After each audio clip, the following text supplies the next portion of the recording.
Yes, you just kissed her. God, she's so hot. I'm no French girl, but Italian will do, won't it? I'm really excited for this one. Hello, everybody, and welcome back to my channel. My name is Lucardo, and this little game, I don't know how little it is. This game is a dating sim for the girls in Resident Evil. Let's get into it. Warning, this game contains depictions of mild strobe lighting, sexually suggestive content, alcohol and substance abuse, bullying, drugging, kidnapping, violence, abuse, gore, death, and body horror. Player discretion is advised. The choices you make in this game may have consequences. Choose carefully. I saw that there are multiple endings. Hello? You're not focused. There you are. Hi. Okay. It arrives one warm August evening after you've come back from a quick grocery run. The sun is just setting, turning everything inside the room ablaze. It's why your eyes are drawn to it. The golden envelope shines under a light coming through the window, almost blinding you with its glow. You set your groceries down on the kitchen countertop before approaching the envelope, pondering its mysterious arrival. Had you brought it in this morning and forgot about it? Wow, I cannot read. This was a problem in Anglerfish, too. Had you brought it in this morning and forgotten about it? But how could you have missed it? It's too eye-catching. The envelope is gold with the letter M imprinted into the heavy wax seal. Sam? Jillian? You call out to your two roommates, but they're not here. They must still be out at the movies for their date. Perhaps one of them saw the mail, a late delivery of the day, and took it in. The front of the letter contains your name and the address of where it came from. Romania? Who could be sending you mail from Romania, I wonder? You crack open the pretty seal, a bit of pity you have to, but your curiosity wins out. Inside there seems you can definitely open a letter with a pretty seal without breaking the seal, just like the wax. You just have to be very careful. Use a little knife. Letter opener. A bit of a pity that you have to, but your curiosity wins out. Inside there seems to be an acceptance letter and a brochure. The acceptance letter is printed on heavy and expensive paper, scented with something floral. You can't place the scent, but it makes your eyes flutter closed momentarily. It feels familiar, almost like home. You don't know why it feels like that, but you open your eyes and push aside the thought as you skim the letter. Miranda's All-Girls University would like to cordially invite you to be an incoming freshman in our school. Your eyes widen and you take in the content of the letter and their implication. This school wants to offer you not only a position in their international students program, but also a fully paid scholarship. This has to be a dream. What school would do that? You aren't even a traditional freshman. You had graduated high school and decided to take gap years before going to college. You wanted to travel the world, make some money, take a break from education. Once you felt ready to go back to learning, you had sent out applications to schools, but none had offered you a good package. So why is this university offering so much? How do they know about you? You open the brochure and analyze the photos there. Pictures of smiling students, scenic spots of the campus grounds, bustling club and job fairs, and campus-exclusive events line the pages. The programs and courses offered all seem so enticing as well. This school seems real. And if this offer is too, then you'd be a fool to reject free education. The scent of the letter wafts up to your nose again, and you inhale deeply, feeling that nostalgia for something. What does it mean? Double rainbow? What does it mean? Whatever it does, you know you'll find it at the university. Time to pack my bags. I'm going to Romania. Yeah. One long flight later, a few hours with campus administration, and here you are, a newly indoctrinated student of Miranda's all-girl university.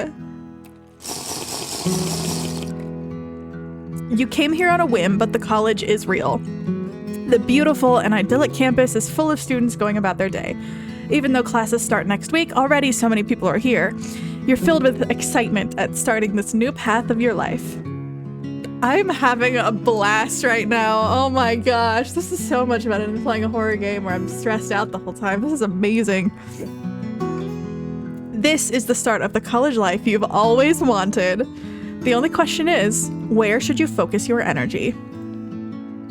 Do you dare try your hand and body and soul on creative pursuits? Do you forego your studies in favor of having fun, unforgettable experiences, making friends? Or do you want to give up your sleep and possibly your sanity in exchange for perfect grades? What will you focus on? The art major, the social butterfly, the scholar, and the drifter. I mean, it's free education and you want to do art, so if you like art, it could be an art major. The art major. The majority of students on this campus are enticed by this major. Some might even go so far as to call it the lifeblood of the university, but not all can handle it. Do you think you can succeed where countless others have failed before? If you're up for the enormous task, just remember that the arts demand blood, sweat, and sacrifice, and if you can't give a killer performance, it might be your last. Are you happy with this choice, or do you want to consider other options? So I understand the social butterfly, you want to meet friends, have experiences. The scholar, you want good grades. But the drifter, it's hard to decide what to pick. You don't even know anything about the university, the courses, or the town yet. Give it time, and with some luck, the right path may present itself to you. Maybe it will be a calmer life than the rest of the student body is used to. Are you happy with this choice, or do you want to consider other options? I am perfectly happy with that choice. You don't have to decide yet. Take it slow and go with the flow. You're sure it will take you somewhere nice. You first decide that maybe you should take a nap. That sounds nice and relaxing. And you're pretty exhausted from all the moving by the end of the day. You say goodnight to your roommates, who are busy drinking, and flop onto your bed, pleased when you almost immediately fall asleep. The next few days are easy. Just college orientation, getting into the groove of things, trying not to immediately fail all of your classes, the usual and expected thing. It's when you've just gotten comfortable with your life as a regular college student that your roommates look at each other for an uncomfortable amount of time and gesture you closer. Angie, oh, look at how hot my roommates are. Oh. Have you heard? Heard what? About, well, which one are we talking about right now? The Phantom. Why would I bring up the Phantom? Why would I bring up the cult right now? Cult? There's a Patrick. There's Patrick there too. Nothing. Apparently some of the theater students swear there's a phantom haunting the theater now. You stare at them in disbelief. There's always a phantom haunting the theater. I don't care what theater you're in. There is a phantom and it's haunted, okay? The theater that I worked at for a long time, so many ghosts. I had witnessed so many things. You stare at them in disbelief. Are you serious? Yes, isn't it crazy and interesting? Oh, she's so cute. And scary. Oh, please, there's no way it's actually haunted. Or is there? You lightly punch the shorter girl in the arm. Shut the fuck up, it's not haunted. You really don't think so? She's leaning forward, excitement in her eyes, with only a tinge of feral energy. Oh, I love her. You're suspicious as you move forward with your words. Yes, it's not haunted. She grins, clapping her hands together. Danny shakes her head, somehow all-knowing in the moment. Angie looks at you with a million secrets behind her blue eyes, and you feel an overwhelming sense of you just got played. Angie, you should stay the night there then, since you're so confident. You scoff. There is literally no way I'm doing that, not for free. You get up, rolling your eyes at her antics when she stands in her chair, chin raised and defiant. I triple dog dare you. Do you think I'm 5? Maybe you are. You don't want to talk about it as somehow you're at this godforsaken theater past closing. Floriography? Delivery 1, Belladonna. Okay. You take a step further into left stage, using your phone as a flashlight. You sweep it from right to left repeatedly, heart racing in your chest. Stupid Angie, triple dog daring you into shit. Stupid you for being incapable of saying no. The silence in the theater is unbelievably suffocating, and you can't help but think of when during the day it was full of life and yelling and ultimately drama. Now it just feels haunted. Angie would not shut up about the rumors of there being a phantom in the theater, and Daniela had only managed to make it worse by adding rumors she herself had heard over the years she's lived in the village. You had naturally expressed your doubts, and in response, she had given you a challenge. Stay in the theater past midnight for 2 hours. Wouldn't that mean just stay in the theater until 2 a.m., but like whatever? At first you had refused. You didn't feel like you had to prove yourself that bad. But then she had gone and triple dog dared you into it. And so here you are. The first 30 minutes have been uneventful, even a little fun as you have enjoyed the empty space and find yourself looking around in restricted sections just to see. Then you listen to your echo for a few minutes before growing bored as well. Your phone has no service, so you can't do much other than play with your flashlight. Theaters always have such bad service, which is fine because you're not supposed to use your phone in there anyway. That's when you hear it, something falling from the fly tower, and you whip around when it crashes to the ground. Is someone here? And it would be fine, a little nerve-wracking, but fine if nothing happens next. If all you get in response is silence, you would leave immediately and take the teasing, because really at that point you are scared shitless. Except that isn't what happens. Instead, you hear a small gasp before thudding as someone, or something, runs. Well, fuck. Adrenaline high, you choose to follow instead of turning tail and running. Why would you do that? You and your flashlight on, phone at 37%, and a piece of wood you found on the stage follow, where you presume them to have gone. It doesn't take you long to realize you have lost them, and you are only 10 seconds away from turning around and just leaving when you hear it again. Footsteps, except this time they're coming towards you. Despite your previous bravery, you follow instinct and take off in the opposite direction of where you heard them, shocked when you realize they are increasing in speed and are following you as well. Wait, don't! With an ungodly screech, you careen into the set. Ouch. Fuck, I'm never doing what she says again. Finally, you open your eyes, having shut them from the pain earlier, and look at the person in front of you. She is beautiful, undoubtedly so. She is peering at you with obvious concern when she gets down low enough to reach out towards your head, which does in fact hurt, and you notice the scar over her eye. I tried to tell you. Couldn't really hear you over my stupidity. You're exploding Angie with your brain right now. You're going to kill her for this. Don't say that. The woman gives you her best impression of doe eyes. Wow, does it work? What are you doing here so late at night anyway? You don't have a lot of options here, but, well, what do you tell her? Tell the truth. Look, it's genuinely so dumb. I regret it for varying reasons, but I'll just, go. Not a phantom. I'm sure it isn't stupid. She's soft-spoken, and you don't think she'd make fun of you. Out loud, that is.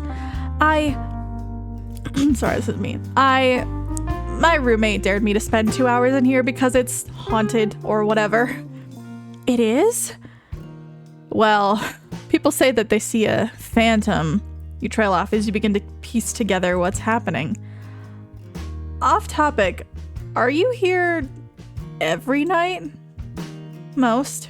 She talks, but you're beginning to note that she isn't quite looking at you, and it takes an embarrassing amount of time to realize she's orienting herself so that the side of her face with no scar is facing you. It frustrates you a little because really the scar, while very noticeable, isn't that big of a deal. At least not to you. Why? Oh, no reason. Almost the entire student body is utterly convinced that this woman in front of you is a phantom, and you get the feeling that she would be extremely upset to hear this, so you keep it to yourself despite the strange look you get from her. What's your name? Donna. The name feels familiar to you, but you don't focus on it for too long, trying to find an out that doesn't include her finding out that you were basically sent here to look for her or any more incidents involving your head and embarrassing accidents. Well, I'm sorry for breaking into this place, freaking you out, running from you, and then needing your help once I got hurt from said running. Oh, I am a shit show tonight. Okay. She backs up quickly when you stand up, holding your head slightly before easing it off. I'm just gonna... You point to the exit on the side of the front of house and casually walk towards it, screaming internally because you be more uncool. Same, girl. You make it all the way to the door before pushing it open a few times, checking that it is in fact a push door and not a pull, and realizing that for some ungodly reason it locks from the outside. Why?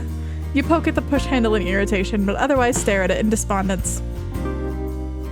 They didn't lock it again, did they? Oh, they promised that they wouldn't do that anymore after I had to stay the night last time. She frowns in your direction as you walk back towards her. She's the only company you have in this place, and Angie, frankly, doesn't have to know that you tried to leave tomorrow. Doesn't have to know that you tried to leave tomorrow. She's so distracted by the idea of having to spend the night in the theater, again, apparently, that she doesn't take the time to hide the right side of her face from your field of vision, and you take the moment to appreciate her entire face. When she catches you, however, she shrinks in on herself, and you realize that she's taken your staring as disgust. What do you think of her scar? Beautiful. I've always found scars to be rather beautiful, a testament that someone survived. You just go for it. Better to be clear than have her misunderstand you again. Donna stares at you with wide eyes, a million questions likely crossing her mind, but none spill out of her mouth. Instead, she just continues to stare at you like you're strange, and it's enough to make you squirm a little uncomfortably. Oh. She looks down from where she stands, a smile appearing on her face, seemingly against her will. If only everyone thought like that. Her included, you think. Well, I guess I'll just work through the night. Her voice squeaks at the end of that sentence, and you can't tell she's becoming self-conscious or if it's truly that awkward all the time. Then I'll just wander around, so if you hear anything, it's just me. Donna stares at you long enough to tell that the joke has completely sailed over her head, and you decide to just move on instead of explaining it. It'd probably just end up with her asking about the Phantom anyway. She's too nice for you to tell her the truth of that rumor. At first, the two of you stay separated, and you don't really know her, and she's obviously bad at interacting with new people, and you don't want to make her uncomfortable, especially after she helps you. However, after an hour, you are pretty convinced that you know every single inch of the theater and have nothing left to do but meander back over. It would take so much longer to know every single inch of it, theater.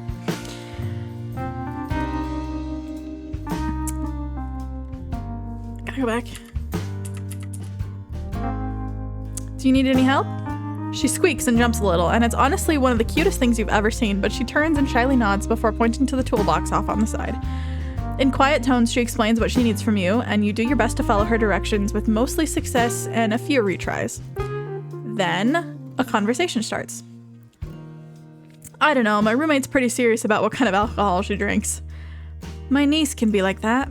You're doing most of the talking, but she does respond to you, so you're supposed that it isn't completely one-sided. You're not totally sure how you got here, but now you're talking about Angie in terms of how serious she parties, which is very seriously.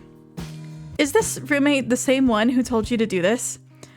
I don't know how you managed to figure out that this half-baked idea was from the roommate with strong opinions on alcohol, but bravo. She lets out a small giggle, but otherwise doesn't continue with that particular topic. She's very quiet mostly, which tells you she probably had a moment outside of her usual when you went and tried to turn yourself into a pancake against the set. Eventually, there's a loud click from the front of house that makes both you and her turn. Estera says, "Sorry, Miss Beneviento. I'll talk to the staff about this." She glances at you, but clearly decides she really doesn't care enough to figure out why you're also here and closes the door, mumbling about incompetency. Well, I guess I gotta go to my dorm. You smile at her. It was nice meeting you, Donna. It was nice meeting you as well. You're about to walk off stage when she speaks again, louder than absolutely necessary. Are you good with plants?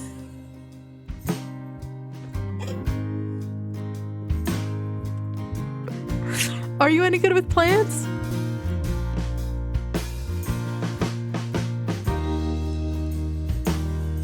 I'm not. Kinda. Like if I work, kinda. You could keep a plant alive if you tried and had instructions. Yeah. See, I can do that. You nod, and then she gives you a smile. If you'd like, I have a job for you. She barely gives you a second before she barrels on, her voice getting a little louder and a little higher in pitch. I would pay you well, of course, and she seems to realize how loud she's being, and it makes her cover her mouth and shrink a little in embarrassment. What does the job entail? She seems surprised that you'd accept so easily, but even if you didn't find her adorable, you aren't going to turn down money, and you have a feeling she wouldn't be difficult to work for. You would take care of the front most of the time, and if you decide to stay long enough, I would teach you how to take care of the nursery. I'm not very good at talking to customers. She seems embarrassed at this, but you can't imagine why. If you walked into a place with her shyly explaining things, you'd probably buy anything she asked as long as she talked to you about it. Have you mentioned that she's adorable? Where is it? She approaches you, her phone coming out of her smock pocket. She struggles with it for a moment before pulling up a map of the village and pointing it out to you. It's just on the road. It wouldn't take long to get to it, and it really wouldn't be that hard.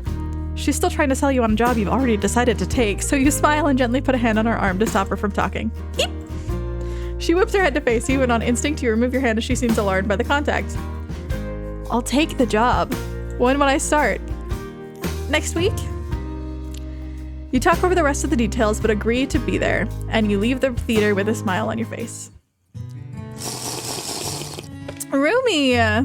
Daniela flies out of her room, almost tumbling over the back of the couch in her excitement to hear about your night. First of all, there is no phantom. Secondly, I got locked in for the whole damn night. Thirdly, I got a job. You turn and stick out your tongue at Angie, who gasps in mock offense. No phantom? Wait, who did you get a job from then? Something seems to occur to her as you walk away, as she suddenly tries to get your attention, but you wave her off. Doesn't matter. I haven't slept all night, so I'm taking a nap. Leave a note if you leave. And you close the door. Delivery 2. Lotus. A week flies by, the entire time Angie pesters you for more information. She seems oddly invested in whoever is offering you a job, and when you turn around and ask her why it matters to her so much, she resists answering so much that you fear that you might be treading in dangerous territory. Finally, the day arrives and you find yourself standing outside a shop. A flower shop. Well, she promised that it wouldn't be too hard, and you don't think she was lying. You step inside and the bell rings softly. A theme with Donna. And you wander to the front desk, flowers and other plants littering the shop. It is serene. Welcome. Oh. Yes, okay. She fumbles as soon as she recognizes you, and you aren't sure what would be the more polite thing to do, so you end up awkwardly waiting for her to gather a few papers together and offering them to you. Can you, fill these out, please? The longer she talks, the quieter she gets, looking at you somewhat desperately like she wants you to put her out of her misery. Of course. Do you have a pen? Her eyes widen as she pats her smock and looks around in mild panic. Oh, it's okay, I can go find you one. Oh, sorry, that was me. Oh, it's okay, I can go find one. It's okay. She disappears into the back before reappearing with a pen, somewhat triumphantly. Thank you. I'll just, There's no table space and you feel awkward filling it out with Donna at the front desk, so you put the paper up on the wall and fill it out as carefully as you can, occasionally shaking the pen to get more ink. It takes you only about 5 minutes to go through the whole thing, but you can feel Donna behind you trying to make it seem like she isn't watching you, with little success. Finally, you turn around and offer them back to her with an awkward smile, no doubt, on your face. Is there anything I need? She takes the papers and nods, refusing to look at you, and disappears into the back once more before returning, this time with a smock in hand. Put this on. Put this on. There are gloves in the back, should you need to handle any of the plants, although I will do my best to handle that part myself. Otherwise, you shouldn't need to do much other than handle the personal part. And just like that, she straightens with complete confidence and an even voice explains to you the details of the job and the basics of handling the flowers, should she be unavailable to do it for you for an order. Nothing about the way she is speaking is shy or embarrassed, and in fact, she seems to be a completely different person when talking about her job. She turns to you, eyes expectant. Any questions? Do you have any questions? Yes.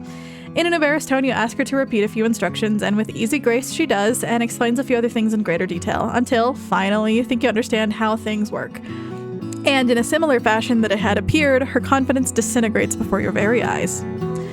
Well then, I guess, start now. She is just so precious. Alright, will you be in the back? Although you feel like you understand, you don't want to get caught in a situation with no idea where to find her. She nods quickly, the bell rings. Quickly, she disappears into the back, and you hope that you know how to handle this. She doesn't seem to be willing to talk to customers at all. You turn towards whoever enters the store with a smile. How can I help you? Fuck customer service.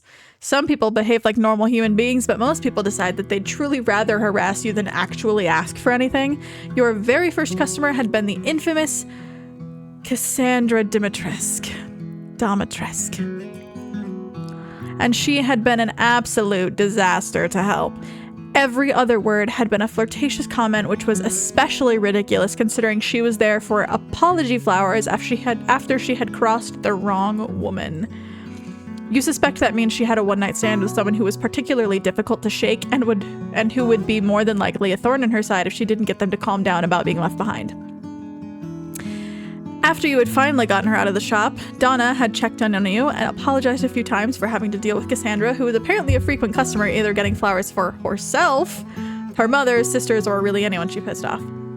Donna had said she practically pays for half the store's expenses on her own.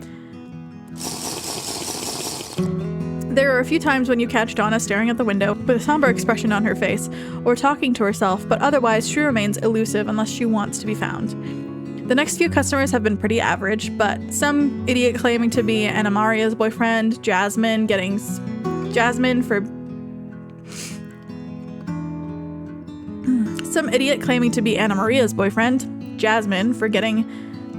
get better soon flowers. And a few students you didn't know who were all trying to confess to each other, which was most certainly the most entertaining as they had all missed each other by about 5 minutes. If anything, good for them. Otherwise, you would let the rest of the customers fade into each other, falling into an easy rhythm as nobody had needed you to handle anything particularly difficult, and Donna had been available for the less than easy orders. That is, until you have the equally, if not more infamous Professor Dimitrescu walk through the door with relative difficulty due to her height. Hi. Donna, who are you? I don't know what she sounds like. I'm not good at impressions. Your eyes go wide and you just know this is going to be the most memorable incident of the day. You introduce yourself, not quite making eye contact with her, mostly out of terror. She doesn't seem to be in a good mood. Where is Donna? What do you do? Stall? Is everything all right? Professor Dimitrescu gets this murderous look in her eyes at your follow-up, and your self-preservation instincts tell you to run away and hide. Instead, you give her the fakest smile you have on hand. I'm sure if you tell me you'll feel better about whatever is going on. The Dimitrescu matriarch opens her mouth, likely to say something unkind, but Donna appears from behind you and similarly queries over her emotional state. The taller woman rolls her eyes and demands that Donna call her before she leaves without another word. Thank you for trying to calm her down. You don't have to do that, but thank you. By the end of the day, you're ready to go home. People suck, and that's the truth. Donna thanks you quietly for your work, but otherwise lets you leave without much fanfare, waving off any attempts to help her close. Well, you're not going to argue with going home early.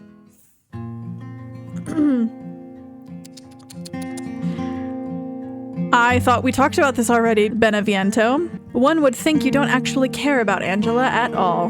Please, Shut your mouth. Mother is speaking. Donna curls in on herself, but does as she's told. I won't give you another chance. Cross me again and I will end her, and there won't be another Beneviento to this world other than you, and we all know how terribly afraid of being alone you are. Yes, Mother. Alcina? I don't know how they pronounce their names. Give her the order. I expect it on time with nothing missing. Do you understand? Yes, Mother. Good. You're dismissed. Oh, she's hot. Mother's hot. You get all the way to the door to the first floor before you realize you've left your phone lying on the counter. You had been in such a rush to go home before Donna changed her mind that you hadn't even checked it. You haven't even checked if you still had it on you. With a groan, you turn around reluctantly. In the middle of the day, Donna had shown you where the spare is in case you ever lock yourself out by accident. So when you see the lights are off and conclude that Donna has already closed, you pick up the spare key and let yourself in. You walk over to the front desk quickly and retrieve your phone with a sigh of relief and move to lock back up when you leave and knock into a drawer. It's slightly open and has a key in front of it, indicating that it's meant to be locked. too curious to resist, why, just lock it and walk away. You open it to the rest of the way to find an organizational piece of equipment inside. There are plastic bags in them labeled with an absolutely incomprehensible language or perhaps really bad handwriting. But one catches your eye purely because the handwriting is legible and in English. Slowly and carefully you pick it up, and inside there are green-stemmed flowers with white pearls clustered close together to form an umbrella shape. Hemlock. Nice. Delivery 3, Snapdragon. Nothing has happened yet. And I haven't met any other eligible bachelorettes. You drop the bag quickly, feeling as if you found something that is very, very bad. Quickly you pick up the spare key and rush out with your phone, locking the door and putting the key back in its place. You walk fast back to the dorm, your mind running quickly. Sure, she has poison on her, and sure, there are implications that she has more than just one type on hand, but that doesn't mean anything bad. Right? Days later, you're back behind the counter and doing your best to pretend like you aren't thinking about the drawer that sits closed and locked. It's fine. The first person in the door is Ariana. Hi, do you have any flowers that mean goodwill? I'm trying to make my friend an apology gift, but I also want to tell her discreetly that I feel like I'm still right.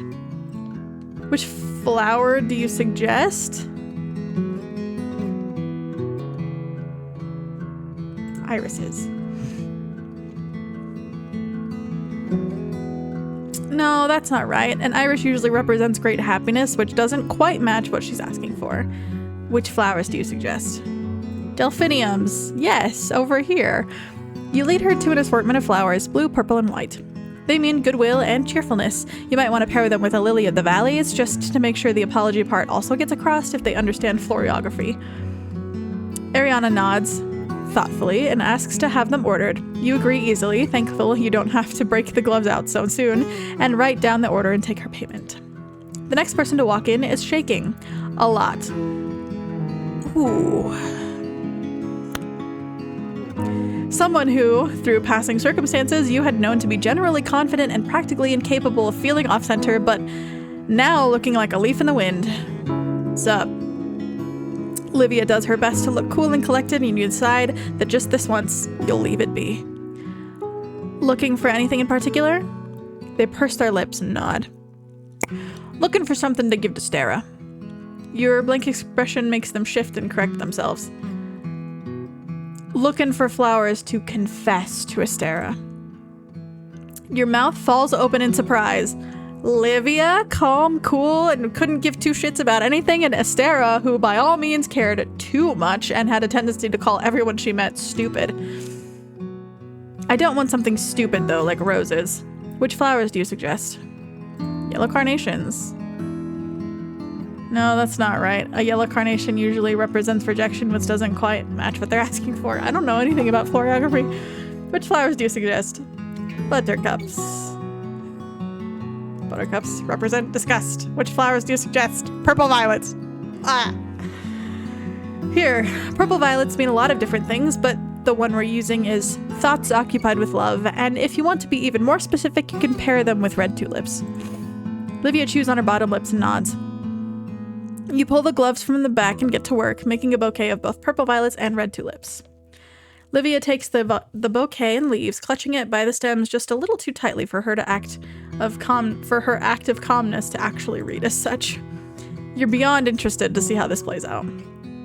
There's a slow hour that follows until a man you haven't seen in town comes in. His face is tight, and Donna puts a hand on your shoulder from behind you. Take a break. I can help him. You give her a look to check if she's actually okay with doing that, but she gives you a subtle nod and you go into the back. Several minutes pass before you hear a crash out front. Rushing to the front, you find Donna in tears, and the man showing no signs of stopping is yelling. You hadn't even heard him yell, and really that should tell you how easy you find it to tune people out. How do you deal with him? Point. You rush over to Donna, completely ignoring the raging man, and do the only thing you can think of to keep her focus on you. She already has her ears covered to try and block out the noise, but she's still staring at him with wide and frightened eyes. If she weren't in so much distress, you would kill this fucking idiot with your bare hands. This is a lot of swearing in this game. Look at me. Don't look at him. I've got you, all right? Oh, I'm sorry. Look at me. Don't look at him. I've got you, all right? When you hear him taking a breath, you turn sharply with a glare. Get out. Man-child, excuse me? You point, giving him a menacing look, and shockingly, he takes a step back before he's doing as he's told. Intruder successfully gotten rid of. You focus on Donna. You show her your hands, and she looks at them before you wrap her up in your arms. You didn't want her to be caught off guard by the action, and if she hadn't wanted you to touch her, she would have been more prepared to tell you or show you not to do that because you showed her. Who wrote this? She shakes in your arms, but otherwise continues to cry. Because she's crying, that's why she shakes. You make your best soothing rocking motions and refrain from making any noise since you have a feeling that she's more sensitive to sound than touch. Several minutes pass and nobody walks in to your relief since you're halfway convinced that if someone did, they would either walk right back out or Donna would be sent right back into peak hysterics. All of this dialogue and thought is so wordy. Ooh, so wordy. Eventually, she puts a hand on your chest near your right shoulder. You have never noticed that she's left-handed. Granted, you haven't known her for that long. Thank you for helping. Her voice is even quieter than usual, which is truly a miracle in itself, and you nod slightly. Of course. You hesitate. Do you want me to leave or, make sure nobody comes in? No! Her voice comes out loud and suddenly she's clinging to you and you find yourself utterly incapable of doing much else other than sitting dead still and waiting for her to give you further instructions past no. Please don't go. Stay. She opens her teary eyes and looks at you pleadingly. Okay. That music, that was great. She's getting very attached to them. The blonde's hand is clenched tightly. I don't really like that. The rest of the room goes silent, so she so rarely shows an opinion that is so illogical, but right now she is clenching her hands so hard black droplets of blood are falling from her hands, self-inflicted wounds from her nail guards. Get me, Mia. I want her to break into the flower shop and I want her to pick out something poisonous and alarming and I want it to be on their doorstep before the next fucking month. Yes, mother. Damn, what did I do? Delivery for Carnation. Your return to your dorms is boring. Donna hadn't done much with you other than sit with you on the floor. See, that's what I'm talking about. It's wordy. Somebody needed to edit this. Because instead, you could have just said, Donna hadn't done much with you other than sit on the floor. Or the two of us sat on the floor for the rest of the shift. A small break with you standing to indicate the store was closed because really, neither of you were going to be able to help anybody at the moment and talk in quiet, frail tones about random things and give plant factoids. Gosh, my nose is running. She was fond of puns apparently, but mostly because her niece had a particular weakness for them, and she liked to make her laugh. Which is quite sweet. And you like to make her laugh, which is quite sweet. I don't know if that's what it said. I don't know. And you finally went home after Donna quietly talked you through closing since you were there with her and she might as well. The moment you stepped in, however, things made a lot more sense. Were you ever going to tell me that you're besties with my aunt? Or was I supposed to just find that out by piecing two sides of the same vague story together about the night in the theater? You pause. That's where you recognize the name from. I'm gonna be totally honest, I did not realize that until you just told me. You're fond of puns? Fucking love them. Anyway, do you have any plans of deception or general fuckery? No? Is that a question or a statement? A statement. Right, and are you intending on romancing her at all? Damn, she might have you on the hopeless crush allegations. Not really, no, wouldn't that be fucked up? Yes, if you think about it in normal terms, I, however, would find that hilarious and be totally on board as long as you don't break her heart. Then I'd have to kill you and Danny would be so upset. Right. Is this going good or bad? Anyway, that's a shame about my Auntie Donna. She could use someone to make her leave the shop in broad daylight when I'm not there. What? Have a good sleep. What on earth just happened? Please, let me. You take the pot from Donna, worried she'll drop it. Dana. That isn't a worry born out of nothing, unfortunately, as she already dropped like 8 pots today, and you're genuinely concerned there will be no more pots left to use by the end of the day if you let this go on. You pick it up with surprising ease and walk it over to where she had been intending to take it, and the last 2 as well for this particular flower. The potted section of the shop isn't nearly as popular as the bouquet, but each pot is not cheap, so every buyer counted for quite a lot of income. My adopted sister makes them for me. I use adopted liberally. It's more like she stopped talking then and doesn't bother to continue her train of thought, leaving you rather confused and left to wonder what the hell that could mean. But now she stares at you as you move the pot over, eyes wide with either awe or she's just zoning out in an awkward position. Donna? She startles. Oh, yes? Do you need any other pots moved over here? I don't think so. Her voice is shaky, but suddenly she jumps up slightly and darts away, leaving you there in confusion. Okay then. What is happening? All shift, she's like this. She looks at you almost strangely, jerks up in alarm, and disappears. You'd be annoyed if you didn't feel awfully reminded of a bunny when she behaves like this. Something about her just gives innocent wildlife. What does that mean? What does that mean? At a certain point, you don't even bother hiding the fact that you're staring back at her and even go as far as to actively stare at her, if only because you both want to and think it would be mildly amusing to watch her realize she's being stared at. And wow, it takes a long time for her to realize the favor is being returned. For a solid 30 minutes of your life, you unabashedly stare at her while she walks about the shop, checking on flowers and plants to see if any need upkeep or need to be thrown away completely. She's frowning in focus at a belladonna when she looks up to ask you for something. It dies in her throat, and instead she gets that expression again, but something is slightly different about it, and you can't really identify it. Oh, is something wrong? What do you answer? Cute. No, you're just cute when you're focused. She squeaks and goes bright red, ducking in the hallway that makes the loose strands of hair from her bun hide her face from your point of view. Truly the cutest woman you have ever met. She turns away from you quickly and mutters something to herself, glancing at you from the corner of her eye and subsequently making a familiar eep noise when she sees you and you're still watching her, before running away as fast as she can without being an absolute maniac about it. With an amused smile, you turn back to the system and get back to actual work, which is figuring out whatever deranged order Cassandra needs now. Cassandra. Oh good, you're here. Kill me. Ouch. Anyway, I'm here to give you written instructions. Good old Donna called me earlier telling me that I wasn't allowed to verbally order 100 flowers with complicated instructions or whatever. Hey, later tonight. Are you busy? Are you busy tonight? No. No, my life is incredibly boring after hours.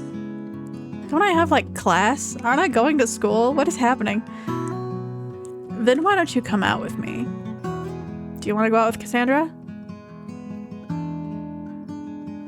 Reject the womanizer. Absolutely not. I know you, and I know all about your love of leaving a trail of broken hearts behind. I am not about to be another one of your notches on the bedpost. Please, give me the order. Cassandra seems stricken by this for a moment before her face goes back to that obnoxiously charismatic smirk of hers.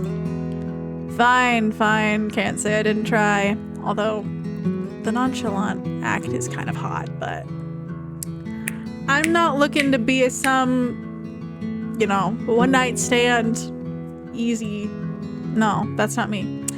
I need 16 yellow roses, 35 Alstroemeria, 2 gladioli, 17 lilies, 1 purple hyacinth. I always want to read it like a Hyundai, but hyacinth. 9 daisies, 10 azaleas, and 10 hydrangeas. Yes, there will be a test. You whistle. Not only is that you whistle. Not only is that expensive, but it's also littered with a confusing message. Friendship, loyalty, regret, apology, forgiveness, family, and gratitude. Lots of assumptions in this bouquet, but this customer is always right, I suppose. She'll totally forgive me.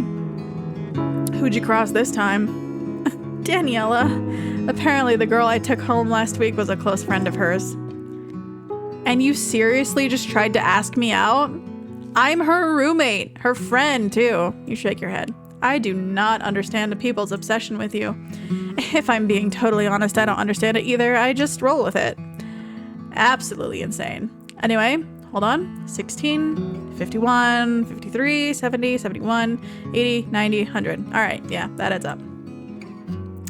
Now, repeat it back. What?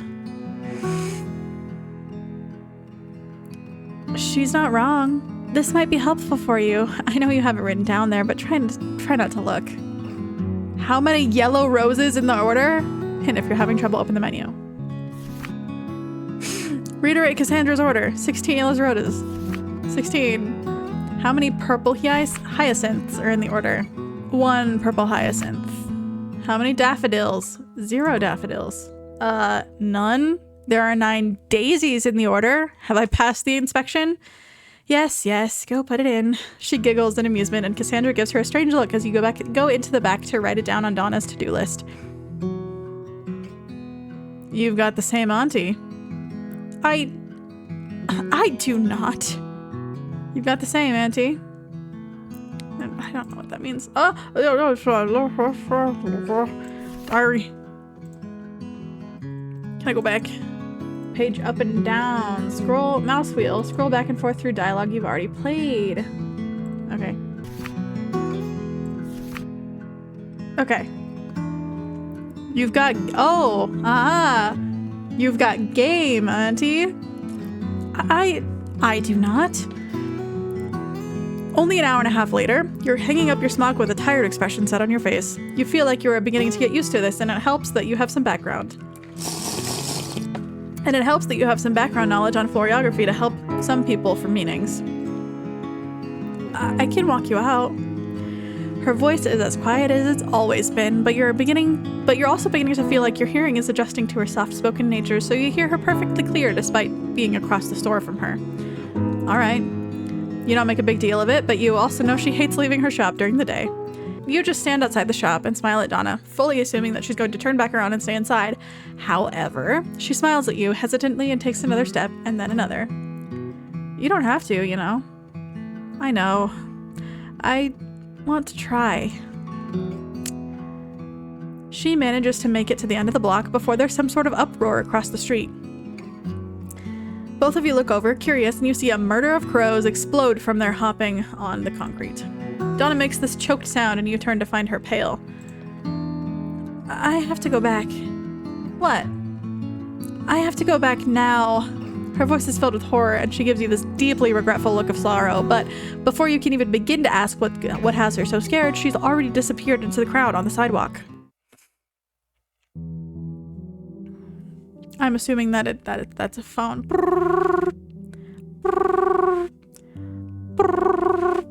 Click. Beneviento. Oh, hello, Mother. Multiple lights are turned off and the shop is giving off eerie vibes instead of the usual warm welcome. Donna stands in the back corner holding an older phone connected to the wall. Yes, Mother. I was just walking to the block. What? Oh, what's their eyes? I was just walking them back to the block. Why? No. She goes quiet, subdued by whatever is said on the other line. Is our lady in trouble? Lady Beneviento.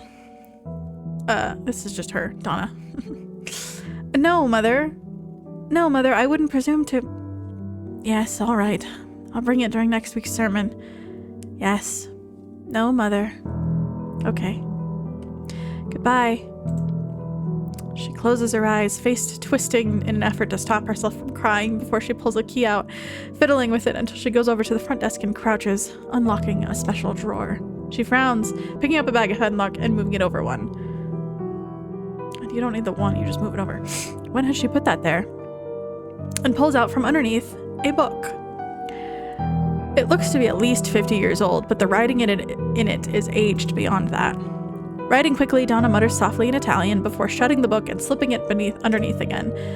She locks the drawer and takes a deep breath before walking to the far left of the shop and pressing hard on a loose piece of hardwood that flips up, revealing a secret compartment.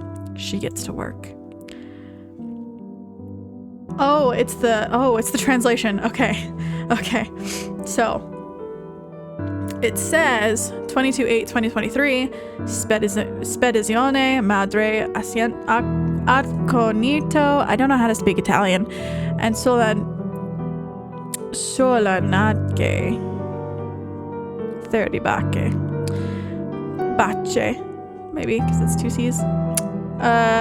I don't know how to speak Italian, so that was awful. So we're going to read the August 22nd, 2023. Delivery, mother, wolfsbane, 25 milligrams, and nightshade, 30 berries. Mother. Delivery 5, chrysanthemum. The white lilies are overflowing in every bouquet on your right and on your left, and you see a remarkable amount of roses and red poppies. You frown at the arrangement. There's a lot of death in this shop. A little dark. But it's Donna's shop, so you suppose it's her prerogative. Even though she's prone to bursts of deep, deep sadness, this is still pretty somber, even for her. Even the lights are dimmed, which you didn't know you could do. You don't see her in your immediate area, so you assume she's not in. Usually, she greets you when she's present, so you don't really think too much about it while clocking in. Ding! Fuck. Welcome in. Can I help you with anything in particular?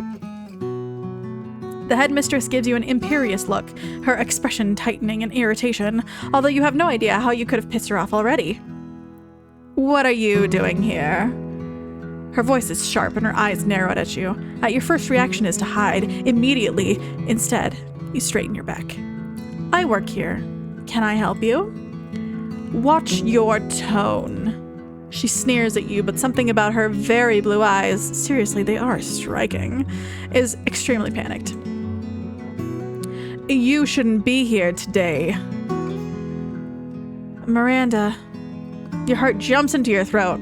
She'd been here the whole time? Also, first name basis? They aren't meant to be here. You know better. And you should know that today is not a day to push my buttons. The headmistress flinches back slightly before something akin to guilt appears on her face, and maybe even understanding. I know you tend to be volatile today. I'm concerned. I'm sure you are. The headmistress widens her eyes for the first time, looking truly shocked before something dark falls over her expression. I know today is difficult for you, but watch your tone. Something tells you that somehow the headmistress is the one crossing the line here, and you find yourself bravely stepping up. And quickly, Donna steps up to match you, and you realize that you have no hope to help whatever is going on here. Leave. The headmistress isn't looking at her anymore. Instead, she's looking at you intensely. I will give you time to cool down. I recommend you send your assistant home, lest they find themselves at the wrong end of your temperament today.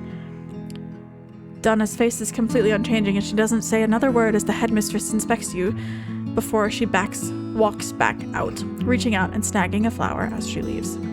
A gardenia. Should I look up what that means? As soon as she vacated the premises, it's like a whole room takes a breath. Even the flowers perk up a little without her to suffocate them. And what was with that look she was giving you? Do not ever talk to that woman by yourself. Am I clear? You nod. The idea of talking a little scarier than usual. Her jaw is locked as she walks into the back, once more, deathly quiet. Immediately, you pull your phone up. There's only one person you wouldn't know that isn't Donna herself. Party rocker, Angie. I'm just saying we should totally do game night. Right, you forgot that your last conversation with Angie had been drunkenly texting you about game night and you resolutely ignoring her. So, More like a monologue. Can you help me with something? If you don't want to answer, that's fine. Ayo, you never asked me for this shit. Ayo, you never asked me for shit. You're usually too drunk to ask anything. Rude, but true. What's up? I'm at the flower shop, and your aunt doesn't seem to be having a good day, and the headmaster came by and applied a lot of things at me. What is going on today? Oh, fuck. What? I answered you to avoid my shit. This must be serious if she's using correct grammar. Look, it's none of your business, but Danny is giving me this stupid fucking expression like she wants me to talk about my feelings or whatever. So, you know how Donna's my aunt and not my mom? Oh. Oh. Basically, don't tell anyone this or I'll skin you. Today is the anniversary of my mom's death. Oh my god, I'm so sorry. I had no idea. Yeah, don't call me about it. Can't drink today because I'm dangerous or whatever. But my aunt never handles it well either. I can't believe she scheduled you today. Are you okay? I'm crying at the skate park, so I'm gonna say no. What? The skate park? Oh, she must have gone with Danny. Danny's helping. Yeah, see, Danny's there. Danny's helping, I think. Look, don't worry about me. I'll be back to my drunk shenanigans soon. If you need anything, though, tissues on your way home and cold medicine. Done. Holy shit. You put your phone down and take a deep breath. You aren't sure what's appropriate or what's wanted. Your instincts tell you to go into the back and comfort her, but just because that's what you want to do doesn't mean that's what she wants or even needs from you. Doing it anyway might just piss her off more and cause you more harm than good. You chew your lip as you lean forward on the counter, watching for customers and only kind of praying that nobody actually walks in. Today is not a good day to be in the flower shop, it seems, and part of you agrees with Angie, and technically the headmistress. Why did she schedule for today, or even open today? Well, you suppose it's none of your business, is it? Somehow, hours passed with only a singular customer who walked in, looked around, and then shook her head disapprovingly before leaving. And Donna doesn't come out, and you decide that you should at least check in on her, at least to make sure she eats or has water. You take a step through the entrance to the back where the nursery and break room are, and find yourself cautiously moving around to find her. You do your best not to touch a single pot, worried that if you do, they'll somehow explode, which will be very unfortunate and likely not help at all. Eventually, you find her irritably loosening soil, her movements jerky versus what you imagine is usually calm and slow. I'm sorry to bother you, but I just wanted to make sure you ate. She jumps and her hand jerks out, knocks a pot to her right, which fortunately not containing any flowers or plants, but unfortunately filled with soil, which sends it absolutely flying off the counter. How hard did she hit it? It smashes into the ground with a horrifying crash that leaves even you cringing away from it. Whoops. Hello? Make sure you ate, Asha? Cringing away from it. Soil and clay litter the floor, spread out in a spatter that indicates a lot of cleaning in your future. Before you can apologize for startling her, Donna whips around with murder in her eyes. You aren't allowed in the nursery. I know, I was concerned. Wow, she's like yelling. It is late and I'm not gonna yell at it's 9 o'clock at night here. I don't give a shit about whatever excuse you have. You know you aren't allowed in the nursery. And look! You take a step back, suddenly feeling wary of her. Donna takes deep, staggering breaths. Hand points toward the mess. Shaking.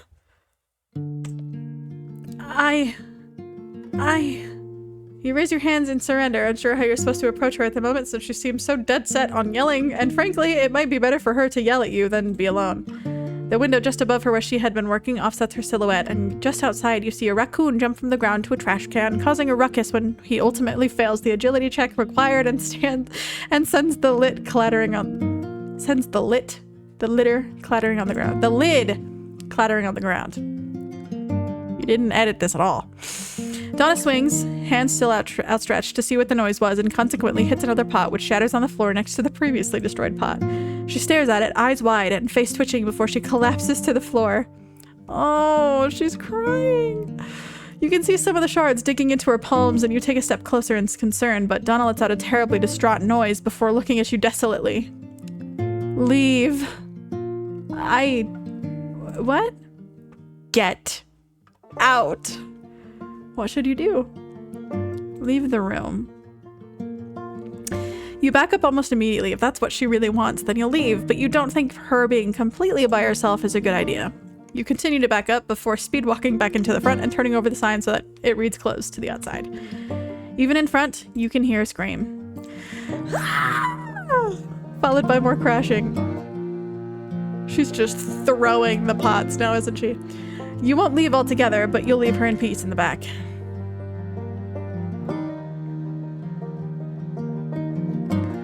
Donna sits on the floor. It's about an hour after you left. Everything around is absolutely wrecked. There are dents in the wall, scissors embedded in a table, and several shattered pots on the ground with soil to match. Her face is blotchy from crying, and even now there are faint tears falling down her face as she stares blankly. I don't know if I can do it again. If I lose anybody else who knows? She reaches up with a bloody hand, shards of clay still embedded in her palms from sliding to the floor so quickly, and grabs a hold of a table holding her poppies and oleanders. She struggles as she uses it as leverage to get up, but manages.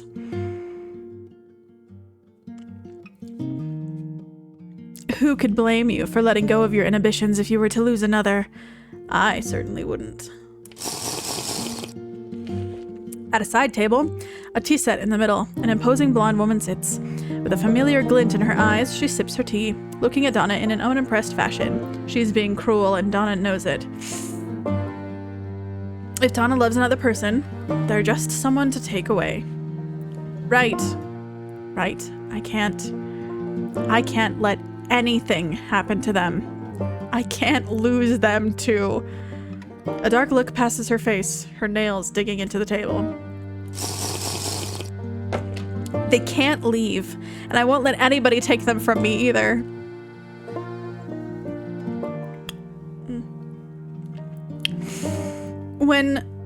When you say them, do you mean your assistant? Donna blinks, disoriented, and looks up at her mother. Yes. And I won't let you take them from me either. Watch it. And you can have anybody you want. A deep pause. But you cannot have them. Damn. Donna blinks at her and nods, and the mother turns back to her tea while Donna turns and huffs. She will make no promises. You lie on the bed watching the ceiling idly. Faintly, you hear someone knock on the door.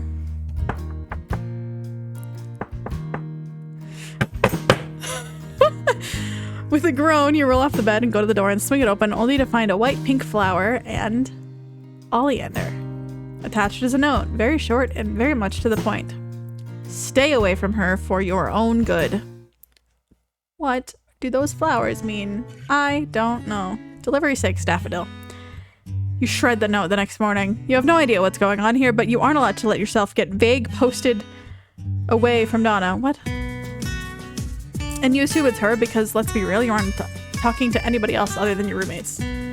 Watching it be torn to pieces is cathartic, but afterwards you spend the rest of your day ignoring your schoolwork in the name of sleep. Have I been doing my schoolwork? It seems like I only work. It isn't another 4 days that you work. And even if you were scheduled, you probably would have advised Donna to take a few days off. Thankfully, she seemed to realize that working was probably unhealthy for her. Angie had come home that day exhausted and has since spent her days sleeping. She asked you not to be weird about it, but you really aren't sure how to approach the situation of grief in other people. Danny? And now as you get ready for work, you turn to your redheaded roommate. Sup? When I get back, can you remind me to go to my engineering project? You haven't even started. Been slacking on it. Sure. She shrugs. Her memory's oddly good for a scattered person and certainly better than Angie's. Thanks. I'll see you later. Don't let Angie die.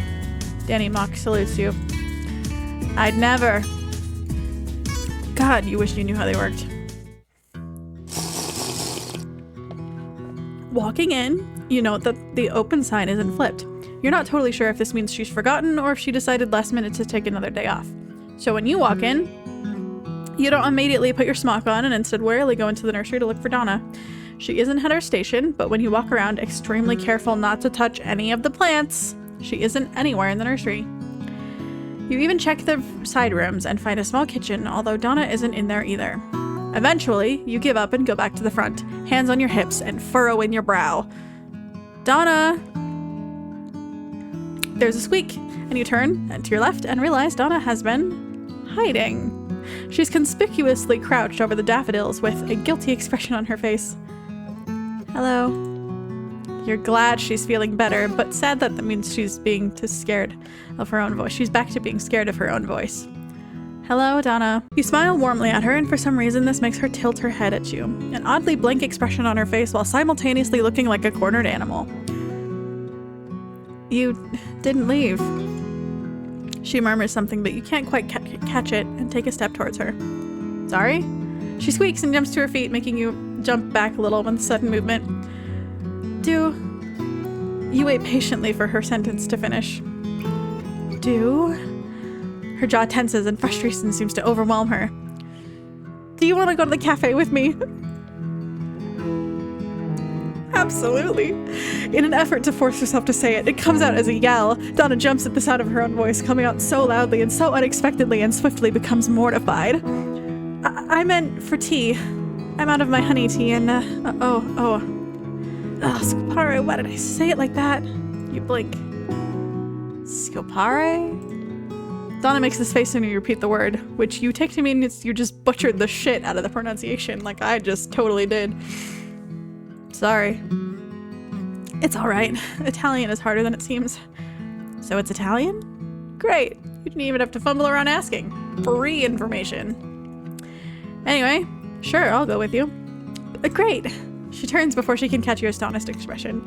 She's so fucking cute. What the hell? Oh, look at the cute chalk drawings in the cafe. The walk there is odd. Donna watches the birds on the sidewalk with a terrified expression on her face. When none of them suddenly up and attack her, or whatever she's afraid of, she relaxes marginally. At some point, she ends up clinging to your arm, turning her face towards you to hide her scarred side. Right. People suck. Sometimes when you feel her tense a little more, you maneuver yourself slightly to cover her better. Oh, she's shy. She's being brave, and you don't want her to change her mind. I feel this lady. Look at her. She looks so tired. The bell rings as you open the door, and a brunette glances over before straightening suddenly, eyes wide. Her expression clears, and she goes back to indifferent almost immediately. Welcome in. Do you need a moment to look at our menu? No, Elena, if I could have a cup of honey and ginseng tea. Of course. And for you? Donna turns slightly as if to ask you the same. What will you have? I'll have some matcha tea. I see you have matcha. Elena makes a warning face that tells you it's not very good. That's alright, most people can't get it right anyway. You weren't expecting much. What will you have? Ugh. Make it 2 cups. Donna seems pleased that you're having the same tea, and you can't help but smile at how easy it is to make her happy. Elena nods shortly, tapping her screen before frowning. Okay. If there's choices matter, why does it matter what type of drink I get at the cafe? If there's a right answer, just let me do what I want. Anyway. Elena nods shortly, tapping her screen before frowning and aggressively pushing at it until she looks back up. Somehow, in the short span of you watching Elena struggle with her system, Donna had managed to get in front of you and hand her card over. What? Hey, I could have paid for my own at least. No, she says in her usual quiet voice, but her tone leaves no room for argument. You playfully roll your eyes and wait for her to finish paying. Elena hands the card back over to Donna and glances at you for a moment before turning and disappearing. Where do you want to sit? Donna latches back onto you easily and nudges you towards the table she had obviously chosen in advance. Had she just been waiting for you to ask? And you had just gotten settled in your chair when Elena calls for you to get your drinks from the front, and Donna furrows her brows for a moment before but Donna furrows her brows for a moment, but lets you get up to retrieve them. There you are. Now, how the hell did you get her to come here? Your head shoots up from inspecting the drinks to make sure they're as right as they can be. You have no idea how to tell if this is the right tea, but you can smell the honey and you blink at her. Pardon? She doesn't leave her shop. Ever. I don't know how she gets home. And somehow you got her to go outside with no face covering? I didn't do anything. She asked me to come here with her. Don't get me wrong, I'm impressed. She asked you? Something about Elena is so personable and you realize it is very easy to act like you two have known each other forever. Odd. But by raising her voice, you see Donna jerk her head up and towards the two of you in alarm. Yeah? You are doing godly work here, my friend. She shakes her head and you take that to be the end of the conversation. You know Donna is a recluse, but it's not hard to guess, although you had help from Angie. But to get such a reaction from simply going to a cafe, it must be more serious than you had thought. You should try and get her out more, or at least okay with the idea of going out. I have a friend like that. Is everything all right? Oh, yeah, we were just talking. Donna's face twists for a moment before anxiety takes over her expression again. If you're sure, what were you talking about? Well, you definitely can't say that you were talking about her. Oh, it doesn't matter. Donna makes that face again, except this time it lingers long enough for you to identify what it is. Jealousy. I'm happier talking to you anyway. Your voice is fond, and Donna wriggles in a little in her chair, looking down at your drink for a moment before looking back up. Oh. The two of you talk quietly, and you make sure to keep her attention so that she doesn't become self-conscious to herself, and it only takes about 10 minutes for her to offer longer responses. It gets a little busy as it's time for rush hour in a cafe, and in the chaos, there's an accident. Oh, shit! You look up just in time to see a coffee cup go careening in your direction, and a woman of small stature crashes into the floor. It definitely doesn't feel good, but it doesn't burn, is the most you can say about the coffee that's now covering your clothes. You kind of wish you had a smock on, actually. Sorry. The woman gets up absolutely frazzled, and that's when you notice a absolutely crushed Red Bull can in her grasp. Was she drinking both at the same time? That is absolutely insane. I wasn't looking where I was going. My bad. Your clothes are ruined, but you are safely more concerned about the woman who's literally buzzing in front of you, shifting quickly back and forth and completely incapable of containing the amount of caffeine she's likely drunk. It's fine. Donna frowns at you before looking at the woman. Cinder, aren't you supposed to be taking a break from caffeine? This seems to stop her. But... Whoa, who is that? What is happening? Give me that Red Bull. No! And she takes off running. A blur of green follows and the two disappear from sight as Cinder slams into the door frame, letting out a wail of pain, but continues on. Wow. Donna shakes her head before refocusing on you. I have spare clothes at the shop if you want. Her voice squeaks at the end, uncertain. You take Donna's spare clothes.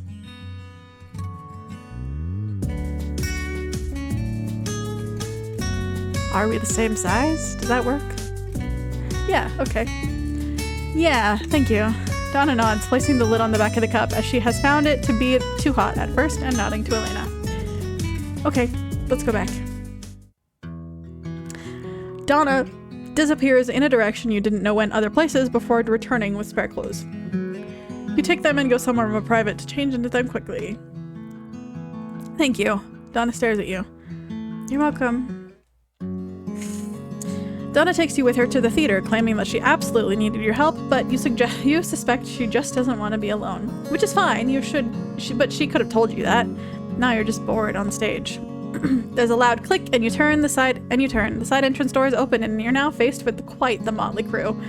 Cassandra is leading them, someone who looks like a straight-up Powerpuff Girl with another very respectable palm tree shirt. A woman in a leather jacket who only seems a little fucked up, and Giselle, who is loved and respected. Powerpuff Girl, who are you? Immediately, you want to punch her in the throat. I could ask the same, Buttercup.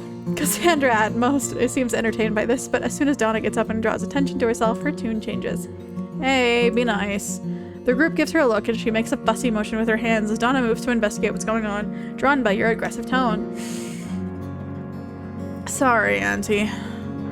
They're your aunt? She points at you, and you immediately backtrack at the same time as Cassandra seems equally alarmed at this conclusion. No! What's going on? Her voice is falsely confident, and Cassandra furrows her brow in concern just as you instinctually stand at Donna's side. Came to practice some stuff. Didn't realize you work here. Sorry.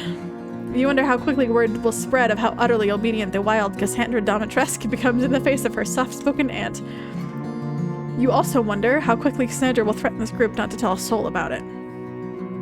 Oh, well, if you practice on the other side, you can stay? Cassandra nods and the Powerpuff Girl wannabe sneers at you. You flip her off with no hesitation. Bitch. Donna only asks for your help a few times, but mostly you just sit, bored out of your skull.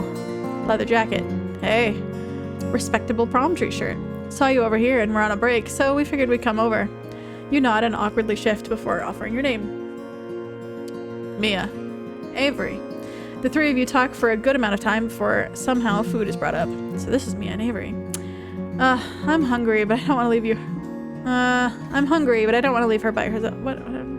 The three of you talk for a good amount of time before somehow food is brought up. Okay. I'm hungry, but I don't want to leave her here by herself. Mia tilts her head, her expression unnerving to say the least. I have you berries. Whoa, look at her eyes. You pause. I thought you was poisonous. Mia shakes her head. You're thinking of elderberries. Oh, she's right. Elderberries are poisonous. If you don't want them, then... You look over at Avery, who's Are they trying to poison me right now? You look over at Avery, who's staring at Mia in what seems to be abject horror. What? Nah, here you go. Oh, it seems she's trying to get your attention. Donna is anxiously gesturing for you to come and help, so you get up and walk over, waving goodbye to the two, only to realize they seem to be arguing. It's your ways to do this very painful trip. Why? Well. Hours later, you and Donna are sitting front row for a break when you idly decide to eat the berries given to you. You really had been sure that yous were poisonous. You inspect the berry with a frown for a little longer than necessary, but when Donna lets out a horrified gasp, your attention is elsewhere. With speed and aggression, that berry is knocked out of your hands, the bag removed from your immediate surroundings. What? Who gave this to you? Alarmed, you raise your hands. Mia, why? Mia? Italian. You widen your eyes. She's practically snarls out the Italian, furious for reasons you can't quite understand. What? What's going on? Donna looks at you, her face tight with barely restrained control. Nothing. Italian. I'll take care of it. And for the rest of the day, she refuses to tell you what happened or what she said. A day off. With your last class cancelled, you have some free time to yourself. Taking this opportunity, you would choose to explore the city since you've been so busy with everything on campus. It feels nice to get away from the school grounds for a bit. After admiring the animals up for adoption at the pet shop, you pass by Donna's shop. There, you see Donna through the window at the counter. She looks engrossed in whatever she's writing. The shop is empty and will be closing soon. You're not sure if you should interrupt her. Do you enter the shop? Yes. The little doorbell jingles and Donna hurriedly covers her scar with her hair. For a moment she looks caught off guard, but upon seeing you, she relaxes and smiles. Oh, hello. Hey there, how was the shop today? It was a bit quiet, but still productive. It would have been nice to have your company. Her tone and the way she smiles at you with a slight tilt to her head tells you she didn't mean it sarcastically. How do you respond? I'm glad I didn't have to work today. Tell her you would have liked that too. Oh, look at that. She's got hard eyes. She's so cute. Donna's eyes brighten and she bows her head to hide it. However, she's unable to hide her smile. Even though you weren't here today, I'm glad you've had some time to yourself. I'm sure you've been busy with school and everything else that might be going on. It was nice to catch a small break. What are you working on? You lean forward to see what she was writing and see a picture of a flower taped to the page with Donna's notes. Donna quickly shuts the book and puts it in the pocket of her apron. It's time to close up shop. I can help. You don't have to. I can do this by myself. I really don't mind. Donna smiles and accepts your offer. She directs you to grab her reusable bags from the back room.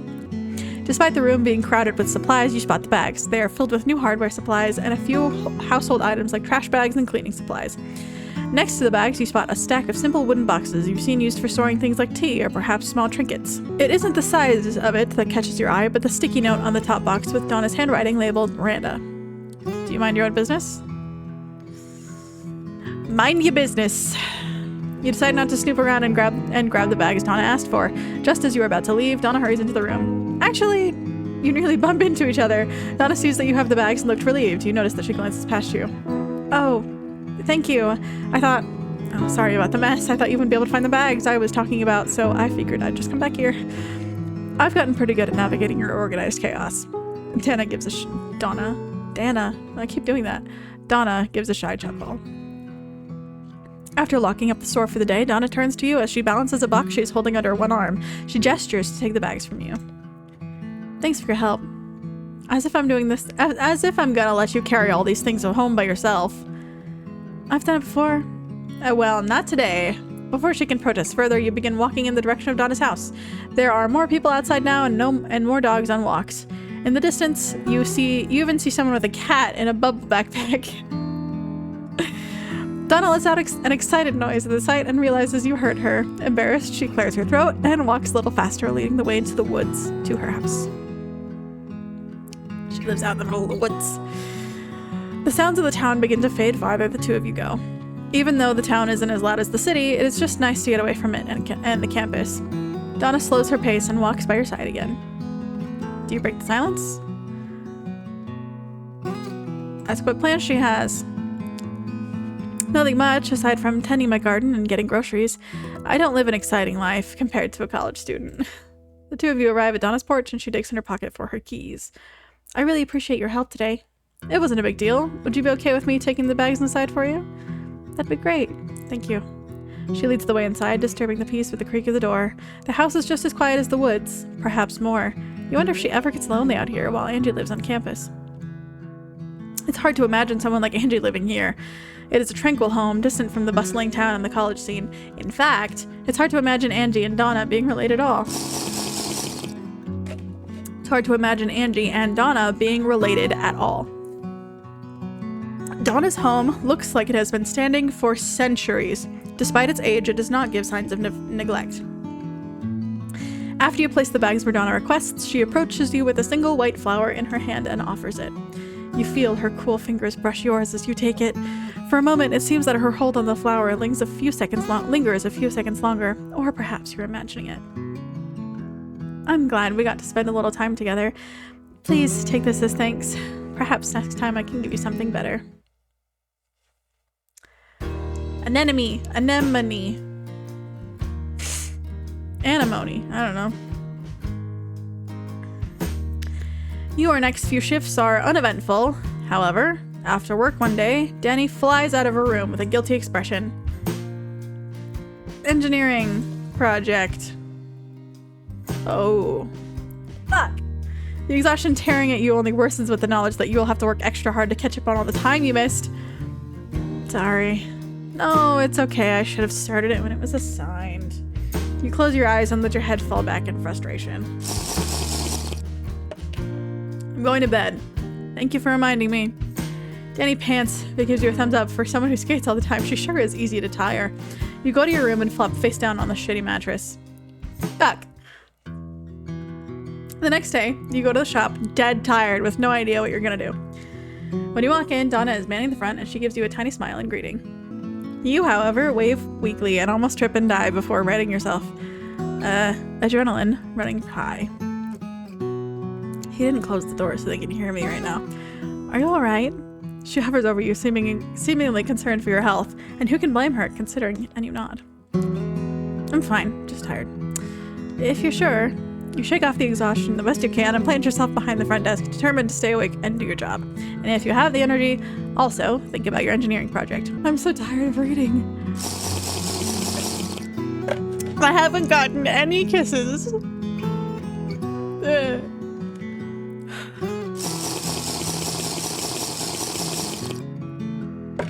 Maybe I accidentally chose the slow burn option, and I could have gotten a kiss from Cassandra if I really wanted to. But Donna's so cute. Hours pass with no customers, and you're starting to get a little sleepy. Luckily, Donna emerges from the nursery and gives you an appraising look. Appraising? Come. She gestures with shocking authority and walks back into the nursery and leads you to the little kitchen you discovered the other day. Sit. You do as you're told, and as soon as you're seated, exhaustion hits you full force, and you deeply want to sleep and never wake up. Donna pulls out a box and plucks scissors from the drawer, using the sharp end to expertly cut the tape holding it closed. She opens the box, then a cabinet, then pulls out an elaborate organizer full of tea? You probably sit there and watch her organize her tea for at least 5 minutes before she plucks one of the new ones. She turns to you. Plucks out one of the new ones and turns to you. What kind of tea would you like? What kind of tea do you want? Ginseng and honey. That's what I had the other day. She focuses on her organizer for a moment before presumably picking up your choice and turning the kettle on. She sits with you a while and you wait with a peaceful smile. I haven't shared tea with someone I like in quite some time. Angie hates it. Nobody drinks tea with you? That is not what I said. She smiles at you before you're both startled by the whistling of the kettle, and Donna stands and grabs 2 cups. That was a very fast boil. She moves quickly with practiced ease and lets the tea bags drop into the cups before pouring the boiling water in. Let it steep for about 5 minutes. She places your cup in front of you and sits down, folding her hands together as she looks to you.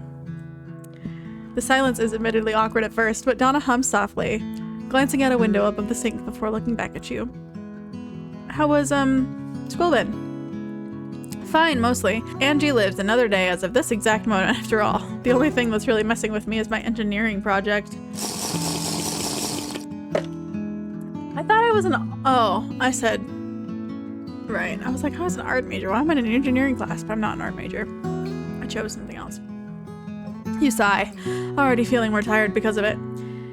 He's insisting we make something with frail materials, and I absolutely have no idea what to do or why he's so insistent on it. You dejectedly tap your fingers against the table, and Donna hums thoughtfully, grabbing the string attached to her tea bag and removing it from her cup. She offers a hand out to you, and you quickly do the same and hand it to her, so she can hold them both by the string and throw them away. She washes her hands of any drippings before returning to sit with you as you blow gently in an attempt to cool off your tea. Would porcelain be considered frail in your class? You look up at her. Oh, definitely. He even mentioned it. But everyone knows that porcelain might be just a tad too fragile for us to handle without breaking. I could help. She chews on her lip. I could show you how to make a porcelain doll. Your brows rise in surprise as she shrinks in on herself, embarrassed or perhaps just uncomfortable. You don't have to. I know, I want to. If you want to. I do. Thank you. Relief hits you now that you have some sort of plan for this, and your absent-mindedness, you drink your tea. Ouch! Shit, that hurt. Did you burn yourself? Italian swear word, probably. Donna leads you to school later in the day, to your surprise. You mustn't tell anyone what you see or how you got here. She says it seriously, and so you take it seriously, nodding solemnly. I won't tell anyone. Good. I can't save you if you do. Where she leads you is quite intriguing as you step foot inside. There are a few students inside, sketching, painting, and one working with clay in the corner, all of them focused. Professor Dimitrescu! She's probably the art teacher. If you do art, you probably get to talk to Dimitrescu. Oh, is that my sister I see? Pause. Hold. Go back. Hasina? Donna, what brings you here? I haven't seen you for quite some time. She pouts at Donna, but something about it seems incredibly fake. You remember the way she had acted when you first started, and Donna hadn't exactly seemed fond of her then, and the feeling had clearly returned. Wait, Professor Dimitrescu makes the pots? The dots connect late, and the professor gives you an imperious look. And why, pray tell, is your pet with you? What is her name? Dimitrescu. Think of what Mother would say if she heard you call them that. The professor shuts her mouth immediately, eyes flaring with irritation.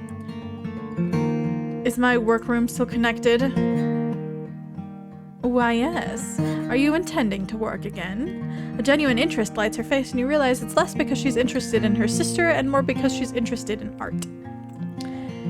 Yes, and I intend on teaching them. They've already promised not to speak of this place, so if you would please keep your less than polite comments to yourself, it would be greatly appreciated.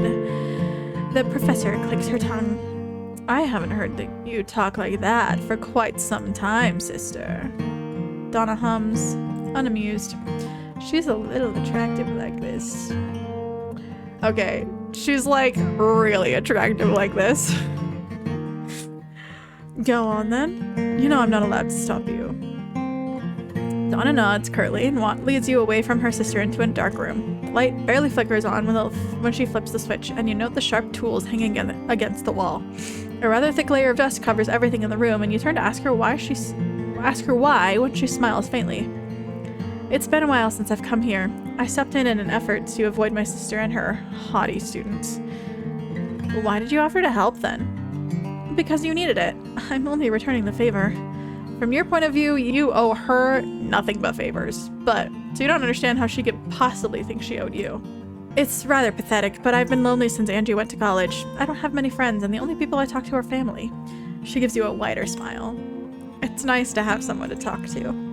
It makes your heart hurt to know that she's been so lonely, especially since she's so kind. Well, I don't plan on disappearing, so I'll be here a while. Donna's lashes flutter for a moment. You're hit with the urge to lean forward and kiss her silly. But instead of acting on the impulse and frankly destructive thought, you gesture towards the table. Should we dust this off first? You get a lot done in the hours you spend there with Donna, and the base is mostly done. She directed you for the most of it, but for the last few minutes she's let you do it on your own, watching to ensure no serious mistakes are made. You can't help but note, however, that she isn't slightly trained on dolls, but instead that she seems to have done it professionally. She reaches out occasionally to slightly adjust your hand position and gives you hyper-specific tips on how to make it easier. Pretty indicative that she's an expert on porcelain dolls. Take a break. You'll cramp your wrist if you keep going right now. You put the utensil down and look up at her. You hadn't realized that you'd hunched over the doll in the making. She puts her hand in your back and forces you to straighten up, murmuring about bad posture. You'll regret it later in life. You go over to a stool and sit, letting out a breath of relief to no longer be on your feet, and watch her clear the table of the mess made so far. She hums thoughtfully and seems to be almost mindless about the process. You want to ask so badly about the side of her. Should you ask? Ask. I've been meaning to ask. How did you know so much about dolls? Donna freezes in place, blinking a few times before looking at you with an odd expression. She purses her lips in thought. Well, my family, we were artisans.